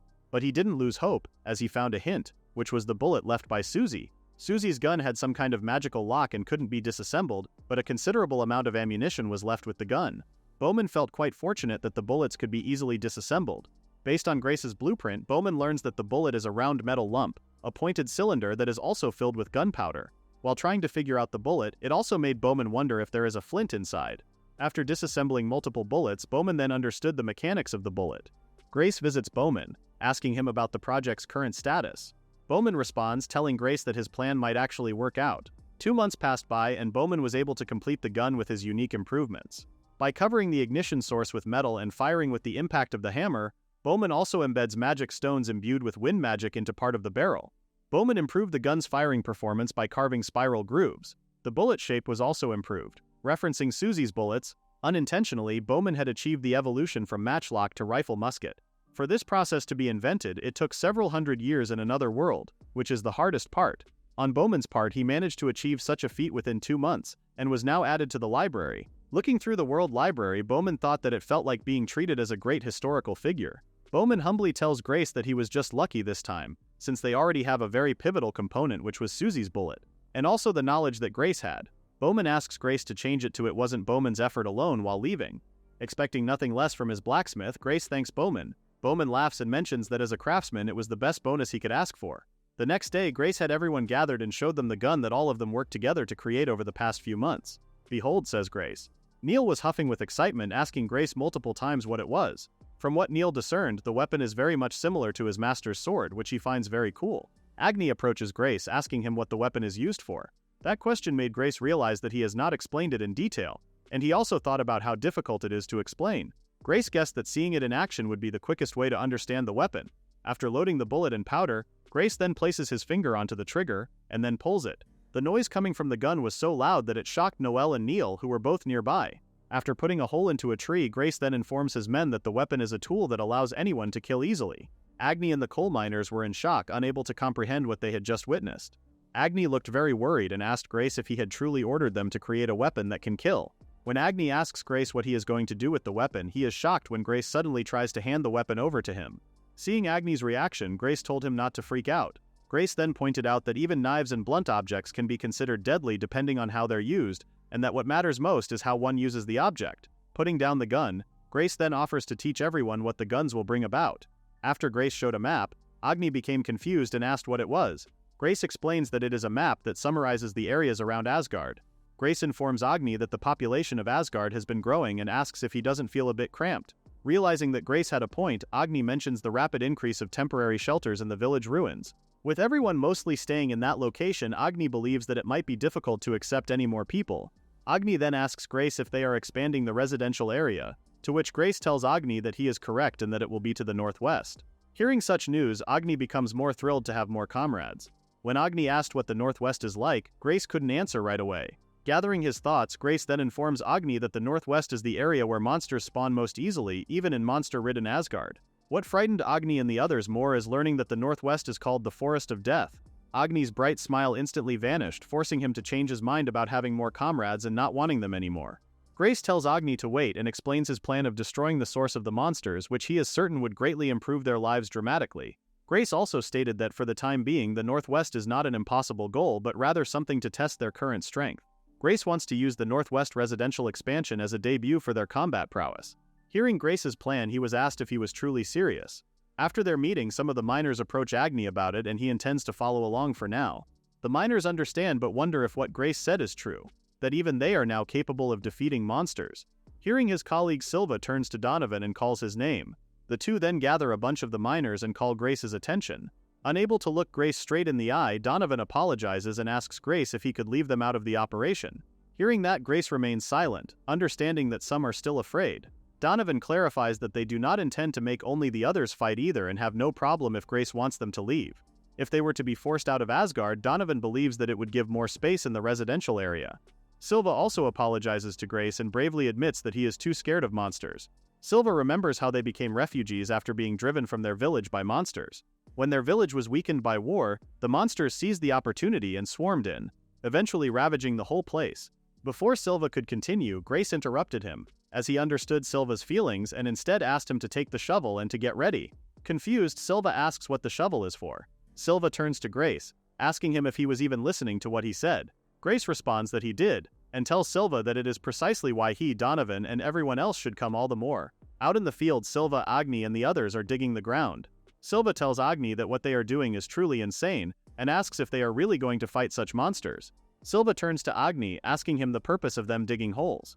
Agni himself had no clue and even admitted that he really doesn't understand what Grace is saying. However, what Agni could guess is that it must be useful for something. Showing a look of doubt, Silva continues to dig the hole and states that he really does not understand Grace at all. Several days later, Grace proceeds with providing instructions to everyone on how to handle guns, learn tactics, and procure necessary supplies. The residents worked hard to prepare, and before they knew it, the day had already arrived for them to test out what they learned. Leading the men, Grace informed everyone that they would wake the monsters with gunfire and asked them if they were ready. With everyone responding that they were, Grace felt confident. However, upon turning to his side, he noticed Silva trembling. When Silva was asked if he was alright, he honestly told Grace that he was scared and asked if he had a problem with that. Grace responded that he did not and that it was fine for now. After giving the signal to charge, Grace's troop proceeds to enter the forest and immediately encounters huge monsters. Surrounded, everyone becomes frightened, asking themselves if they are really going to fight such monsters. Silva orders everyone to fall back before the monsters let out fire from their mouths. A man who almost got burnt felt terrified after witnessing the monster suddenly spewing fire. Hiding along with everyone else, Grace then proves to them that the trenches they made are very useful, allowing them to hide first and then go again. Silva just remains silent, staring at Grace. After positioning themselves inside the trench, Grace then informed his men that it takes time for the serpents to breathe fire again, which gives them their chance to counterattack. With the guns pointed in the serpents' direction, Grace then gives the order to fire. Multiple bullets hail down on the serpents, piercing through their bodies. The counterattack Grace devised proved to be successful, as they eliminated the serpents in an instant. The coal miners were still in shock and amazed that they actually killed giant fire serpents, which are monsters that even guild elites struggle in dealing with. Grace tells his men not to space out and orders those who fired their weapons to reload and switch with the unit behind them. "Alright," says Bowman. Raising his weapon, Silva was shocked when he noticed that all the monsters had come out of the forest and were headed toward them. Silva frighteningly says how nice it is of the monsters to charge at them all at once. As Silva becomes curious as to what is happening, Bowman informs him that it is Grace's strategy. Bowman pointed out that they've surrounded the forest with the Guardian's Chain and have limited the routes the monsters can take. In other words, Grace has set things up for the monsters to become their perfect targets. Grace ordered the second unit to keep shooting. Shocked, Silva asks himself if they could really do it. Silva notices something again and tries to inform everyone that the situation is turning bad. Silva alerts everyone that something hard is charging at them. Grace immediately recognizes the monster as an armored armadillo and states that the gun they are using does not have enough power for it. Panicking, Silva asks Grace what they will do. The armored armadillo continues to roll toward their location, crushing the other monsters that are within its path. Before the armored armadillo could reach Grace and his men, Galatea steps in and punches the armored armadillo. This action shocks both Donovan and Silva. Galatea mentions that she will be the final line of defense, and since guns don't work on her, she informs everyone that they can attack without worry. Silva turns to Grace, telling him how it would be better to leave it all up to Galatea. Grace responds, telling Silva to stop saying such stupid things. Grace explains that no matter how strong Galatea and Vigine are, it is impossible for them to protect everyone against that many monsters. Grace points it out to Silva that they are holding the battle line because they all have the power to fight. Grace wants everyone to have strength and confidence, which is also the reason why he made the guns. Hearing that from Grace leaves Silva speechless. Agni calls Grace's attention, reporting to him that their bullets are not hitting the flying monsters and are now charging at them. As the monster is about to strike their comrades, everyone is shocked when they witness the monster being shot down. Everyone is in disbelief as they see Silva actually hitting the flying monster. Silva too doesn't know why, but he has a strange familiar feeling in his hands. At first Silva thinks it is just his imagination, but after shooting down the monster he realizes that he can now actually fight back. Grace smiles as he feels proud of Silva for gaining courage. Grace hands his rifle to Silva and Silva asks him if he is sure. Pulling out his pistol, Grace tells Silva that he still has a weapon and that he is counting on him for the ones in the sky. As multiple flying monsters are now focusing on Silva, he is no longer fazed by them. With the two rifles, Silva points them at the sky and accurately shoots down the monsters. Silva then puts one of the rifles under his arm while reloading the other rifle. Agni is again shocked, witnessing Silva taking down all of the flying monsters.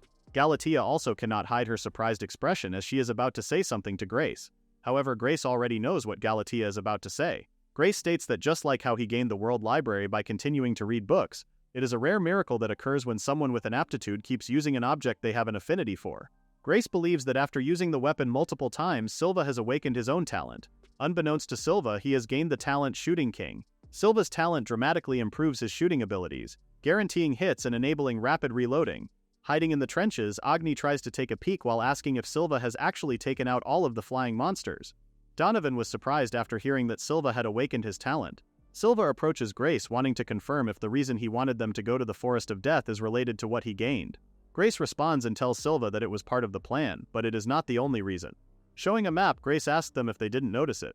Grace points out that the forest isn't far from the village where they used to live, which meant that the monsters that made them refugees were likely born in the Forest of Death. Both Donovan and Silva were shocked upon hearing Grace's theory. Grace then asks the two to look, telling them that they have won a decisive victory against the monsters that once overwhelmed them. "No way," says Silva, as both he and Donovan have actually become the victors.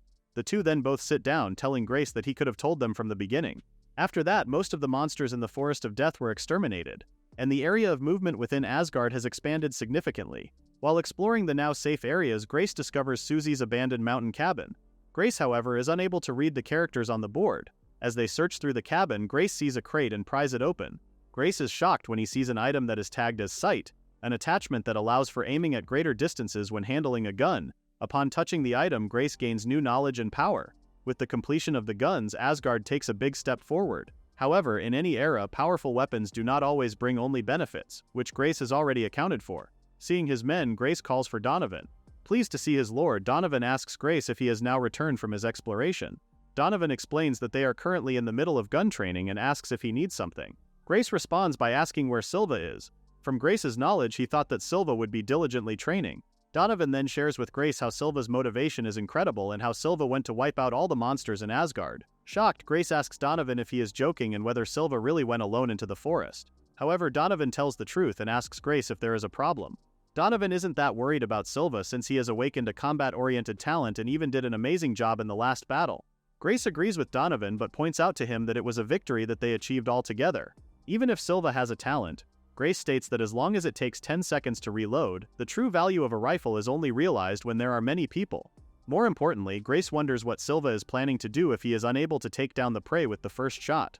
Donovan's face turns pale upon realizing Grace's point. Grace then informs Galatea and Donovan that they will bring Silva back now. Meanwhile, deep in the forest, upon hearing about the place from the dragon tamer, Silva never expected that it would have so many monsters.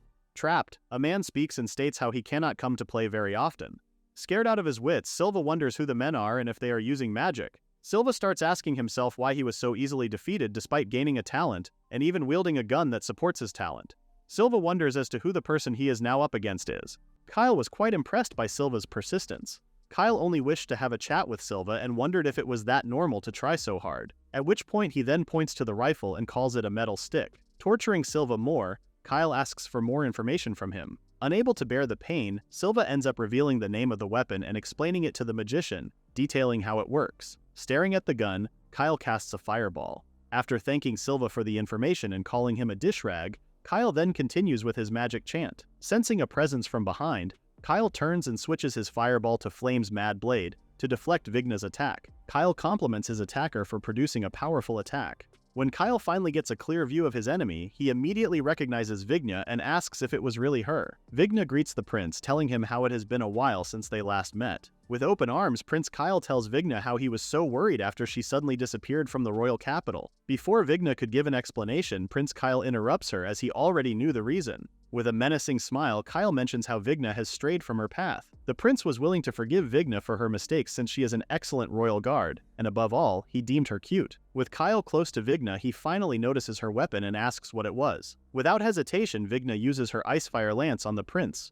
With such a devastating blow at point-blank range, the prince's escort becomes worried. Vigna apologizes to Prince Kyle and states that she is no longer a royal guard. Now living for herself and not as a royal guard, Vigna tells Kyle that she will no longer listen to him. After using his fire magic to melt the ice, Prince Kyle looks very disappointed and guesses that Vigna is just a cursed child after all. Since he can no longer change Vigna's mind, Prince Kyle decides to reduce both Vigna and Silva to dust. After chanting a spell, Prince Kyle then shoots the fire arrow at Vigna. Staring at the fire arrow, Vigna also chants a spell and manages to block it. However, she only manages to block one shot, which impresses the prince. Knowing the magic power possessed by a cursed child, the prince admits how he could never underestimate her. With the injured Vigna barely able to stand, Prince Kyle plans to end Vigna's life. Casting a huge fire spell behind him, Prince Kyle asks Vigna if she could also handle that. Before the prince could release his spell, he is suddenly interrupted by a gunshot grazing his face. The injury momentarily shocks the prince. Prince Grace arrives, announcing that it was his territory and that he would not allow any further violence from anyone. Grace orders Kyle to lower his magic, giving him a warning that the next shot will pierce his head. Kyle's angry expression immediately vanishes after seeing that it was Grace. Greeting his brother so casually, Kyle mentions how glad he is that Grace is doing well and how he has missed him so much. However, Grace, on the other hand, doesn't want to see Kyle ever again. Grace asks his brother what business he has that he would come all the way to his territory. Grace then asks if Kyle came to gaze upon the face of his exiled brother. Kyle responds that he did not, and clarifies that he didn't visit for such a trivial reason. Kyle tells Grace that he merely took on a convenient pretext. Confused, Grace asks what he meant by it. Licking his own blood, Kyle's face turns demonic as he accuses Grace of attacking his trading company, claiming that what he is doing is merely payback. Grace believes that it would be quite pointless to say, but mentions that it was Kyle who attacked them first. Kyle thinks how it is quite unlikely for the good boy Grace to ask about something he already knows. Kyle then announces that in 1 week's time he will take everything in Asgard. Grace sarcastically responds, telling Kyle how kind he is to wait a whole week. Kyle shares that he too has his own preparations to make. After seeing Grace's new weapons, Kyle guesses that his brother is also busy with his own secret preparations. Kyle thinks that it is quite perfect, and officially declares that they are now at war with each other, which he also assumes is what Grace wanted. "I'm looking forward to it, Grace," says Prince Kyle. Both Grace and Donovan approach Silva, asking if he was all right and telling him that he had held out. Worried after seeing Silva's injured body, Donovan asked if he was still alive. Realizing his mistake, Silva apologized to Grace, admitting to him that he had messed up. Silva had rushed ahead and left the village just because he was now able to use the gun. Donovan could only mutter Silva's name, seeing how torn his friend was by his actions. Silva revealed that the guns were now taken by Prince Kyle, and that they had also found out what kind of weapons the guns were. Grace asked Silva to listen carefully. Grace then stated that even if the guns were taken, Prince Kyle's camp didn't have the bullets to fire them. Grace also pointed out that he doubted Prince Kyle's camp could even properly handle the guns. "The same goes for how to use them," said Grace, as he was certain that even if their enemies knew what kind of weapons the guns were, they would probably just laugh them off as mere tricks that didn't even come close to fire arrow. As for why the gun was useful, Grace was sure that Prince Kyle's camp wouldn't even think about it. Grace asked Silva if he now finally understood the consequences and results of the incident. The fact that Silva was alive was enough for Grace, and he told him that he had not done anything wrong. As Silva remained silent, Donovan suddenly knelt in front of Grace, telling him that he wouldn't ever forget the debt. Whether the opponent was a prince or a king, Donovan promised to fight alongside Grace, willing to risk their lives. Grace smiled as he wondered about both Donovan and Silva for a while. In front of the two, Grace gave them permission to just call him by his first name. Back at Prince Kyle's mansion, the prince couldn't seem to let go of the rifle that he had taken. A man entered the room, telling the prince that the battle preparations were now complete. The man stated that 50 private soldiers from Azur, combined with the prince's soldiers, now amounted to 100 men. In addition, They had also hired powerful adventurers, as well as mages and tamers. Kyle commented that their preparations were quite sufficient, but he remembered something and mentioned how the Azure Trading Company had been outsmarted by his little brother. Raymond Azure, the president of the Azure Trading Company, immediately kept his mouth shut. Raymond felt ashamed and admitted that due to the blunder of his foolish subordinates, they had caused Prince Kyle great trouble. The prince then asked Raymond if he had already taken care of the aftermath. Raymond responded that they had by exiling Madame Helena the appraiser to a distant land. "I see," said Prince Kyle as he then turned his focus to the rifle that he had taken and remembered that it was called a gun. From what Prince Kyle had learned about the weapon, it exerted great power just by pulling the trigger. Prince Kyle then pointed the weapon at Raymond, asking him if he ever thought that the gun could kill him. Nervous, Raymond didn't believe that someone of Kyle's caliber, who was even called the Magic Saint, would be harmed by such a metal stick and bullets. Prince Kyle thought the same thing, looking down on the weapon and even calling it an incompetent weapon suited for incompetent people. Raymond then told Kyle that he had one thing he would like to bring to the prince's attention. When Prince Kyle asked what it was, Raymond shared that in the recent assassination attempt, they had sent Rufus, the dragon tamer. From the intel Raymond had gathered, the Wyverns were defeated by Vigna, a mysterious maid, and Grace, who was wielding a mysterious weapon. Hearing this shocked Prince Kyle. Before Raymond could say his theory about the mysterious weapon, Prince Kyle interrupted him, as he didn't expect that Grace would be able to defeat a dragon tamer. Touching the wound that Grace had made, Kyle admitted that he might have just let his guard down. However, Prince Kyle was certain that no matter what weapon Grace and his men used, nothing could match his fire arrow. Prince Kyle couldn't wait for tomorrow to come, as it was the day they would go to war. A barrier was destroyed from within, allowing a dragon to roam around the sky. A cloaked man then mentioned that the barrier covering the forest is a magical barrier. It can be easily destroyed with a mass attack using earth magic. A scarred man praises the young mage. The cloaked man doubts that the barrier is all there is to their enemy's defensive formation. The scarred man laughed, as he guessed that the prince is really as incompetent as the rumors say if that is truly all to their defense. The cloaked man was then asked if he had heard the rumor that the place called Asgard is said to be full of rare treasures. Calling the scarred man a lowly adventurer, the cloaked man told him that if he wanted results, then he better just do his job. Pointing down below, the cloaked man states that the villagers have left the central village within the barrier and seem to have spread out widely into the forest. The man could only guess that the villagers are afraid of the wyvern's flames, but he didn't want to just burn everything down, and mentions that the villagers are equally Lord Kyle's property to be seized. The cloaked man wondered if they should proceed as it is. Annoyed, the scarred man commented on how it is such a pain and suggested that they just scare the villagers with the magic from earlier. They can surround and intimidate the villagers from the outside to gather them in the center. The man turns and asks Kyle if the scarred man's suggestion is acceptable. Kyle didn't see any problem with it and allowed the two to continue with their plan, but they have to get it over with very quickly. They could tell how bored their commander looks. The cloaked man mentions how the situation is something that can't be helped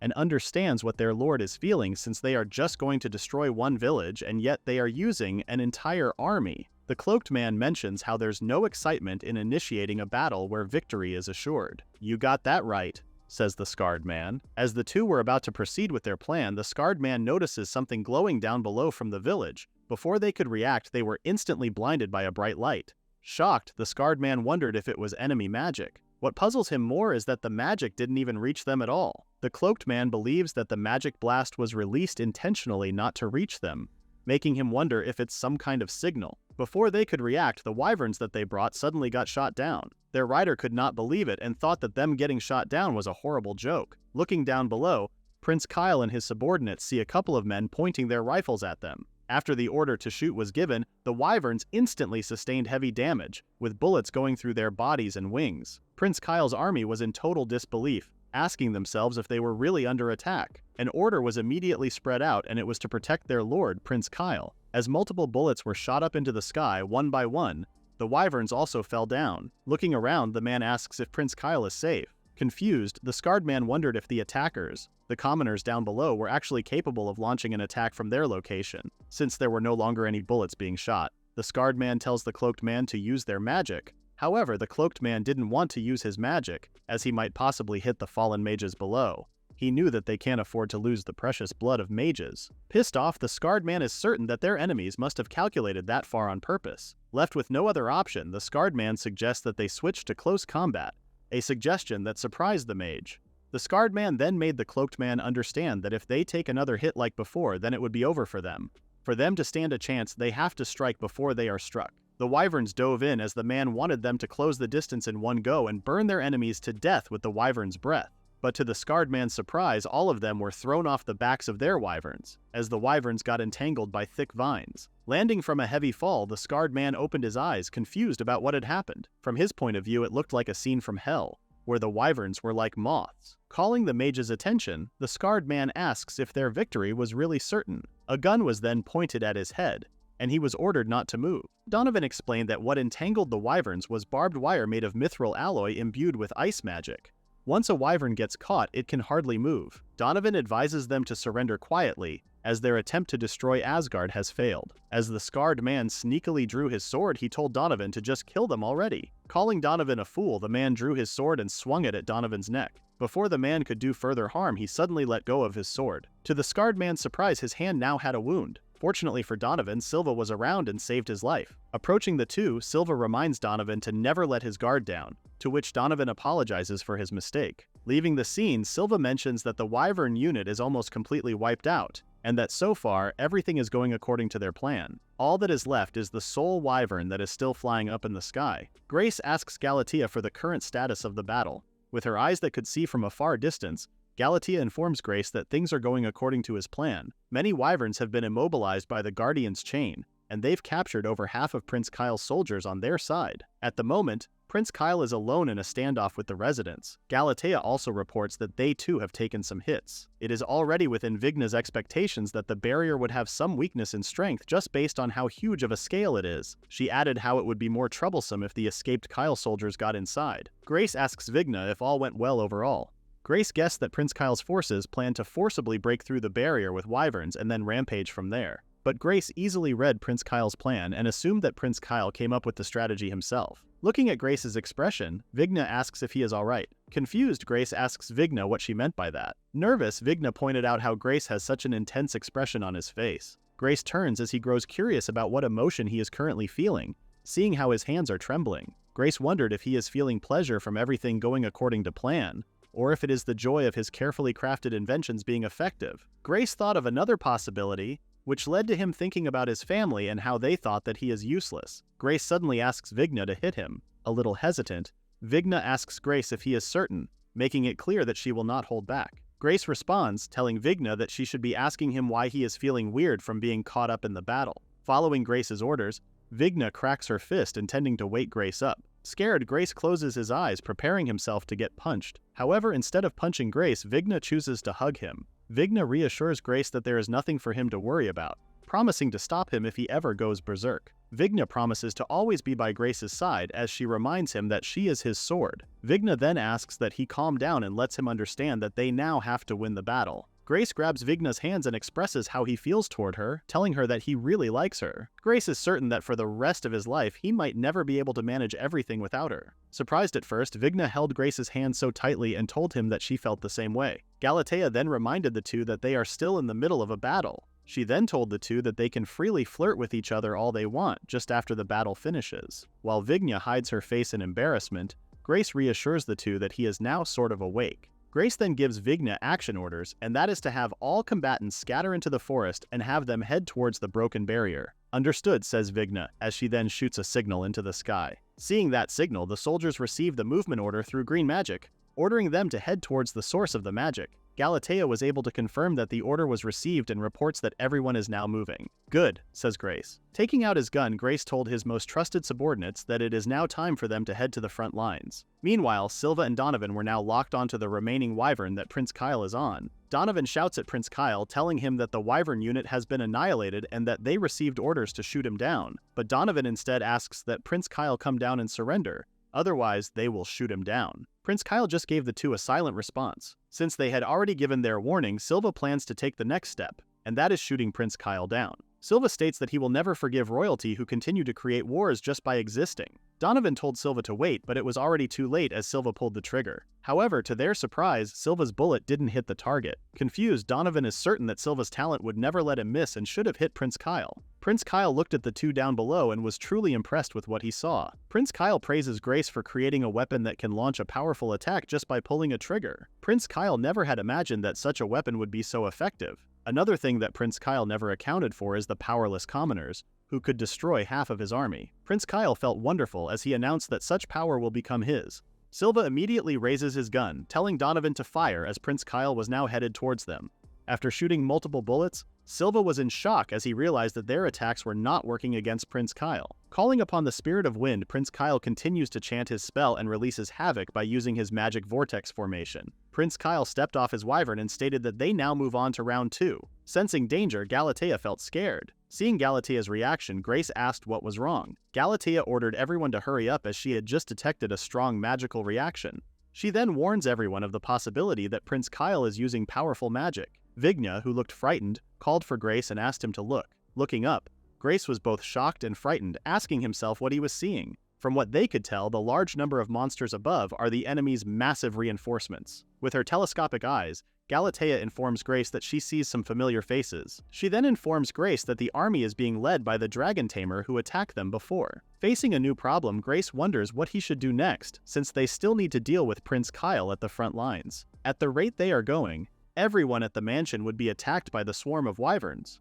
Galatea approaches Grace and Vigna, and asks if she would be allowed to handle the matter herself. As the head maid, Galatea felt unworthy, and would like to prove herself once more, and that is that she can be useful on the battlefield. This shocked Vigna, who asked Galatea if she really is planning on facing all of the wyverns by herself. Yes, Galatea responded. She then asks Grace again if he would entrust the matter to her. Grace understood Galatea's intentions and permitted her to proceed with her plans. Shocked, Vigna was about to argue with Grace, but she stopped when she saw Grace's pained expression. Vigna then turns to Galatea, ordering her not to die. Grace promises to come for her and tells her that he will be counting on her. Galatea takes a bow in response. Multiple wyverns landed in front of Galatea. As Rufus stepped off, he said to Galatea, "There you are, you monstrous maid." Galatea finds it quite rude and clarifies that she is not a monster but a robot. Confused, Rufus responds that he does not know what that means. Regardless of what Galatea is, Rufus tells her that she can rejoice as he prepared the maximum number of wyverns that he can control with his talent.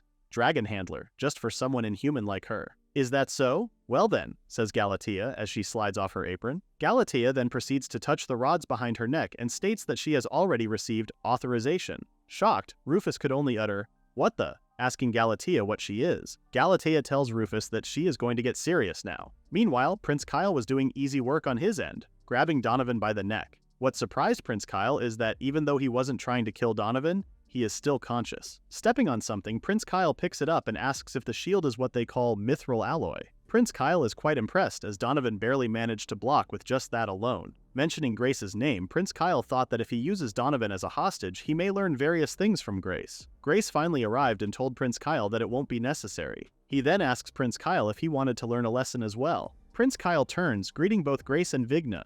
Vigna points her weapon at Prince Kyle, ordering him to let go of Donovan. Acting smug, Prince Kyle refuses to comply and suggests to Grace that they talk a bit instead. "What?" says Grace. Prince Kyle admits that he is really surprised, praising Grace for growing tremendously since his time in the royal capital. He could see the difference in Grace from when he was making useless farming tools. If Grace could do such useful things, Prince Kyle is certain that their father wouldn't have exiled him. Kyle praises one more thing about Grace, telling him how clever he is for hiding his true power from them. Meanwhile, Vigna uses the breath of the water god to heal those who are injured. Grace asks Prince Kyle to stop acting ridiculous and clarifies that he wasn't hiding anything. Grace has met so many people since arriving at Asgard, and his world library has grown so much through many encounters and discoveries. Hearing that, Prince Kyle understands that Grace has had his struggles since being exiled. Prince Kyle asks Grace if he would allow him to share a proposal with him. With Grace's knowledge, becoming the next king is Prince Kyle's earnest wish. If Grace were to be added to his power, Prince Kyle is certain that they could defeat not only their brother Georg, but possibly even their father as well. Prince Kyle expressed how he needed Grace, and suggested that they rule the country together. Grace understood what Prince Kyle wanted, and only had one condition for him. Grace asks that Prince Kyle release Donovan first, and then they can talk afterward. Prince Kyle agrees and immediately tosses Donovan towards Grace. The moment Grace picked up Donovan, Prince Kyle immediately used his magic and jumped towards them. This act was not something Grace expected, as he was shocked to see Prince Kyle now in front of him. Before Prince Kyle could do harm, Vigna arrived just in the nick of time, using the Thunder Emperor's arm. Vigna turns, asking Grace if he is okay. Grace tries to stand up, instantly feeling pain. Looking down, Grace sees that he has sustained a serious injury. Vigna ran to Grace's aid after seeing him fall down. Grace reassures Vigna that he is fine as the attack only grazed him.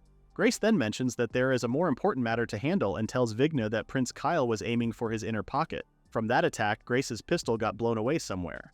Seeing Vigna glaring at him, Prince Kyle tells her that there is no need for that and pointed out that it was them who reached for their weapon first. Grace tells Vigna that Kyle's talent, Magic Saint, is far more troublesome than he imagined. As for precision, activation speed, and power, all are excellent in every aspect. Prince Kyle was quite surprised about Grace knowing his talent, and asked if he knew about it through his World Library. Prince Kyle's Magic Saint is the ability to use all types of magic at maximum speed and maximum power. Worried, Grace asks about Silva and the others' situation. Vigna reassures him that the others are fine, as she had already given them first aid. Vigna also pointed out that Donovan's wounds aren't that life-threatening. Prince Kyle thought how it is quite a shame and guessed that their negotiations have now failed. Curious, Grace asks Prince Kyle what he is planning to do next. Prince Kyle tells Grace that he already knows the answer, and that it would be the Vermillion way. Prince Kyle plans on confiscating all of Grace's inventions and the former lord's relics to strengthen his forces. All of the residents would become his slaves. Those who are capable will serve the royal family and the rest will be sold off. After Prince Kyle takes everything, he would then burn everything that remains and wipe Asgard off the map. Kyle laughs as he tells Grace that he will lose everything, and all of it because Grace dared to defy him. He then reminds Grace of the ways of the Vermillion King, and that is to take by force. Picking up a rifle, Grace stated that he has been sick of all of it for a long time. And another thing he pointed out to Prince Kyle is that he is not fit to be king. With both Grace and Vigna standing up to the second prince, they vowed to make him give up right now. Prince Kyle asks Grace if he really thinks that he can win, most especially against his fire arrow. Fire arrow? Says Grace as he lifts the rifle and tells Prince Kyle to shut up. The moment Grace gave the order to strike, both he and Vigna charged at the flaming Prince Kyle. Meanwhile, Galatea was using sheer force, dropping wyverns one by one. Rufus praises Galatea for showing good spirit, but he revealed that he still got plenty more wyverns for her. Wondering if that is all that is left of Galatea, Rufus notices how her pace is slowing down after facing the wyverns one by one. Rufus notices something and asks Galatea to confirm if she had gotten weaker than before. Galatea apologizes as she then admits that Rufus is correct. Galatea also apologizes for not explaining properly. She is certain that Rufus wouldn't understand, as not everyone has the same knowledge as her master. Rufus felt insulted and asked Galatea to repeat what she said. When Galatea said that she was serious, it didn't mean that she would be strengthening herself. What her words mean is that it is a single fatal strike, delivering it with all her heart and soul. Frightened, Rufus tells Galatea to stop and orders his wyverns to attack. But Rufus's action is already too late, as Galatea informs him that he failed to defeat her up to this point, which meant that she lost. Rufus was enraged, cursing Galatea. Raising her arm, Galatea mentions that the target has been locked, and the charge is at 100%. Galatea's attack was so powerful that it not only blasted the wyverns, but also the surrounding terrain. Before the fight, Grace was asked about his thoughts on Galatea going all out. Galatea explains that it is for the battle against his older brother. Galatea thought that Grace should accurately understand her capabilities as a combatant. Intrigued, Grace wants to hear more about it. After thanking Grace, Galatea shared how she has a trump card that consumes all her accumulated electrical power in an instant, and it is also referred to as a secret technique. However, her technique comes with a disadvantage as well, and that is that she will become immobile after using it. Galatea had planned to limit its use to when she received Grace's permission. Grace understands and realizes that it is also what caused Galatea to sleep for so long. Yes, Galatea responded. She mentioned a difference from what she did before, as she now plans on not holding back. In their current time, Asgard has many people who would wake her up. After using her secret technique, Galatea switched to sleep mode as her remaining power reached 0%. When Galatea finally hit the ground, Rufus appeared from the thick smoke, shocked to see how the shield made of mithril alloy was able to block such an attack. Rufus wondered if the shield he used was one of those the commoners used, and if it had been blown toward his location by Prince Kyle's magic. Looking down at Galatea, Rufus laughs as he couldn't believe that the monster made in front of him had actually obliterated all of his wyverns. Pissed off, Rufus was about to stomp on Galatea when Neil appeared, blocking it using his sword. Rufus immediately recognized Neil as the brat from back then. Imbuing his sword with magic, Neil tells Rufus that he will not be letting him escape a second time. Neil then finishes Rufus off with his guardian chain technique. Bowman ran towards Neil, praising him for doing a good job. Bowman asks if the slime rubber gloves that block lightning magic came in handy. Neil was truly surprised and was amazed by the gloves. Agni appeared as he also praised Bowman's talent, pointing out how the shield he made is still intact even after such a huge explosion. Bowman explained that mithril alloy shields are exceptionally strong against magic. He points out how Galatea's power originally came from Vigna's magic that she had accumulated. Bowman goes near Galatea, telling her that she did really well. Once the battle is over, Bowman promises to wake her up. Until then, she can rest well. For Galatea's sake as well, Bowman hopes that both Grace and Vigna would safely return. Facing the powerful Prince Kyle, Vigna uses the water god's breath and chants the spell Water Turtle Shell. Unfortunately for Vigna, Prince Kyle easily blocked the attack. Grinning, Prince Kyle then took his turn to attack, forcing Vigna into a corner with sheer magical force alone. It was then that Vigna realized that she could no longer block all of the attacks. Vigna calls out to Grace, worried for his safety. After the waves shut out the remnants of Prince Kyle's fire, he was a little annoyed and again impressed, as both Vigna and Grace survived using the mithril alloy shield. Prince Kyle found it very interesting and wondered which of the two is superior, his magic or Grace's inventions. Grace calls out to Vigna, telling her that he will provide covering fire as much as possible, and asks if she can attack during that opening. Shocked, Vigna tells Grace what the others said, and that bullets do not work against Prince Kyle. Grace screams, telling Vigna that it is fine. He then explained that they will just have to distract Prince Kyle's defense and create an opening, and even a small one would suffice. If they can reduce the power of Prince Kyle's fire arrows even a little, then Grace believes that they still have a chance. With both Grace and Vigna agreeing to the plan, Grace calls out Vigna's name as she charges at Prince Kyle. Using the Thunder Emperor's arm, Vigna pours everything she has into one attack. Meanwhile, Grace remains still and focused on searching for the opportunity they needed. For Vigna and their future, Grace tells himself how he has to be very fast in shooting and reloading. When Grace finally shoots the rifle, Vigna also releases her Thunderous Rain skill. To defend himself from the attack that surrounded him,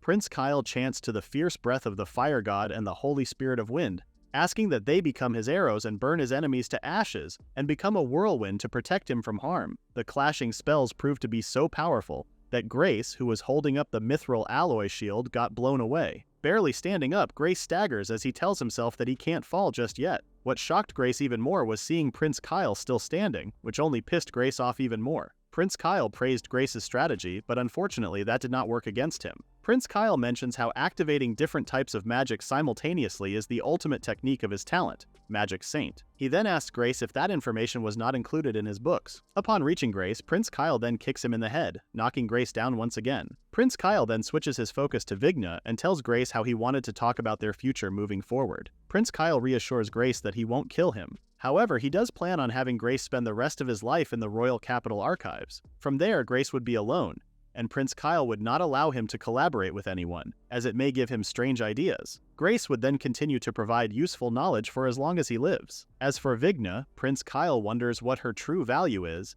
as he shared that he isn't short on military power at the moment. An idea then came to Prince Kyle, and he mentioned that he would just keep Vigna as a pet in his room. Kyle laughs as he believes that such a plan is perfect since he finds Vigna cute after all. In a split second, it looked like Prince Kyle got his head pierced by a familiar object. Vigna screams that she would rather die than live to see Prince Kyle's plan become real. Prince Kyle, who is still alive, was protected by his wind magic, stopping Vigna's weapon in place. Since Vigna is not on board with his plan, Prince Kyle is left with no other choice. Accumulating so much power in one hand, Prince Kyle states that granting the wishes of common folk is also his duty as king. Vigna keeps calling out to Grace, asking him to wake up. But her effort did not look like it was working, making her ask Grace why he wasn't waking up. Meanwhile, Grace's mind returns to the World Library, as he faced the unfortunate truth that Prince Kyle's fire arrow, combined with wind magic as a defensive precaution, proved to be very difficult to handle.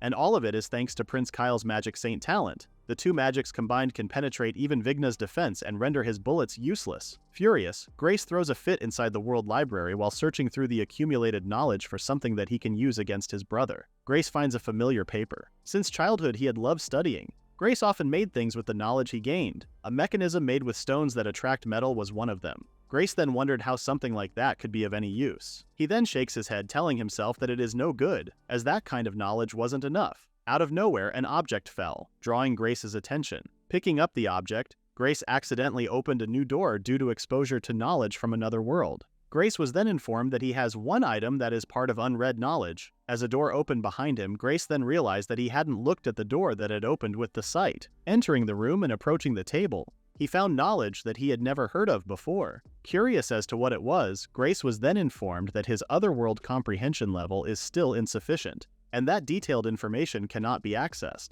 However, regarding the technology, despite it being fragmentary, the World Library decides to convey what little is known to Grace. With that, Grace's eye changed, absorbing the unknown knowledge. Grace was surprised when he saw Vigna crying after he woke up. Vigna was relieved to see that Grace had woken up. Grace apologized and explained that he was using the World Library.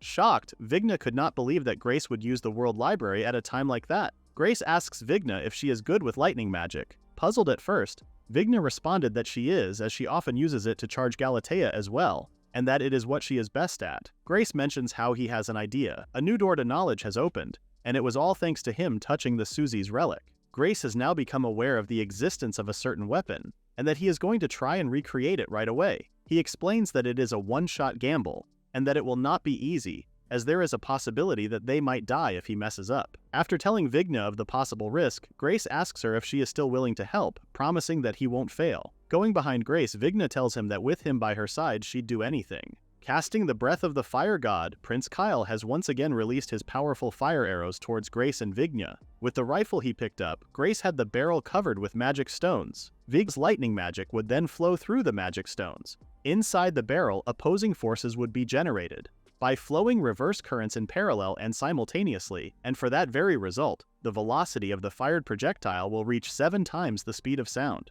Although Prince Kyle has no clue what Grace is planning, he did not care, as he would just erase him without leaving a trace of his existence. With Prince Kyle's fire arrow being released, both Vigna and Grace also retaliate, shooting their combined attack. The collision was so powerful that it destroyed the surrounding terrain.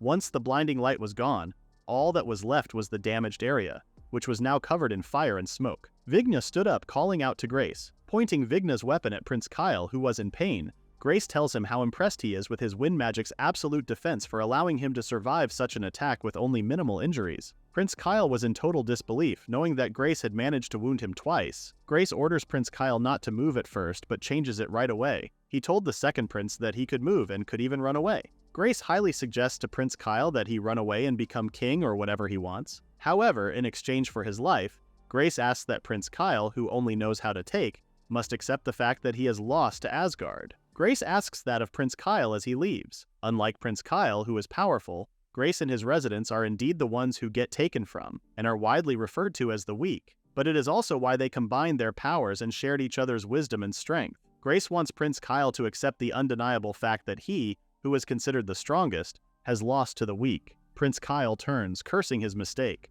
The second prince has used up all of his magic power with the simultaneous attacks and defense he performed. With his powerful weapons being rendered useless, Prince Kyle searches for something to kill his younger brother, Grace. To Prince Kyle's surprise, he found Grace's pistol that had been blown away by his sneak attack earlier. With a devious plan in mind, Prince Kyle slowly stands up.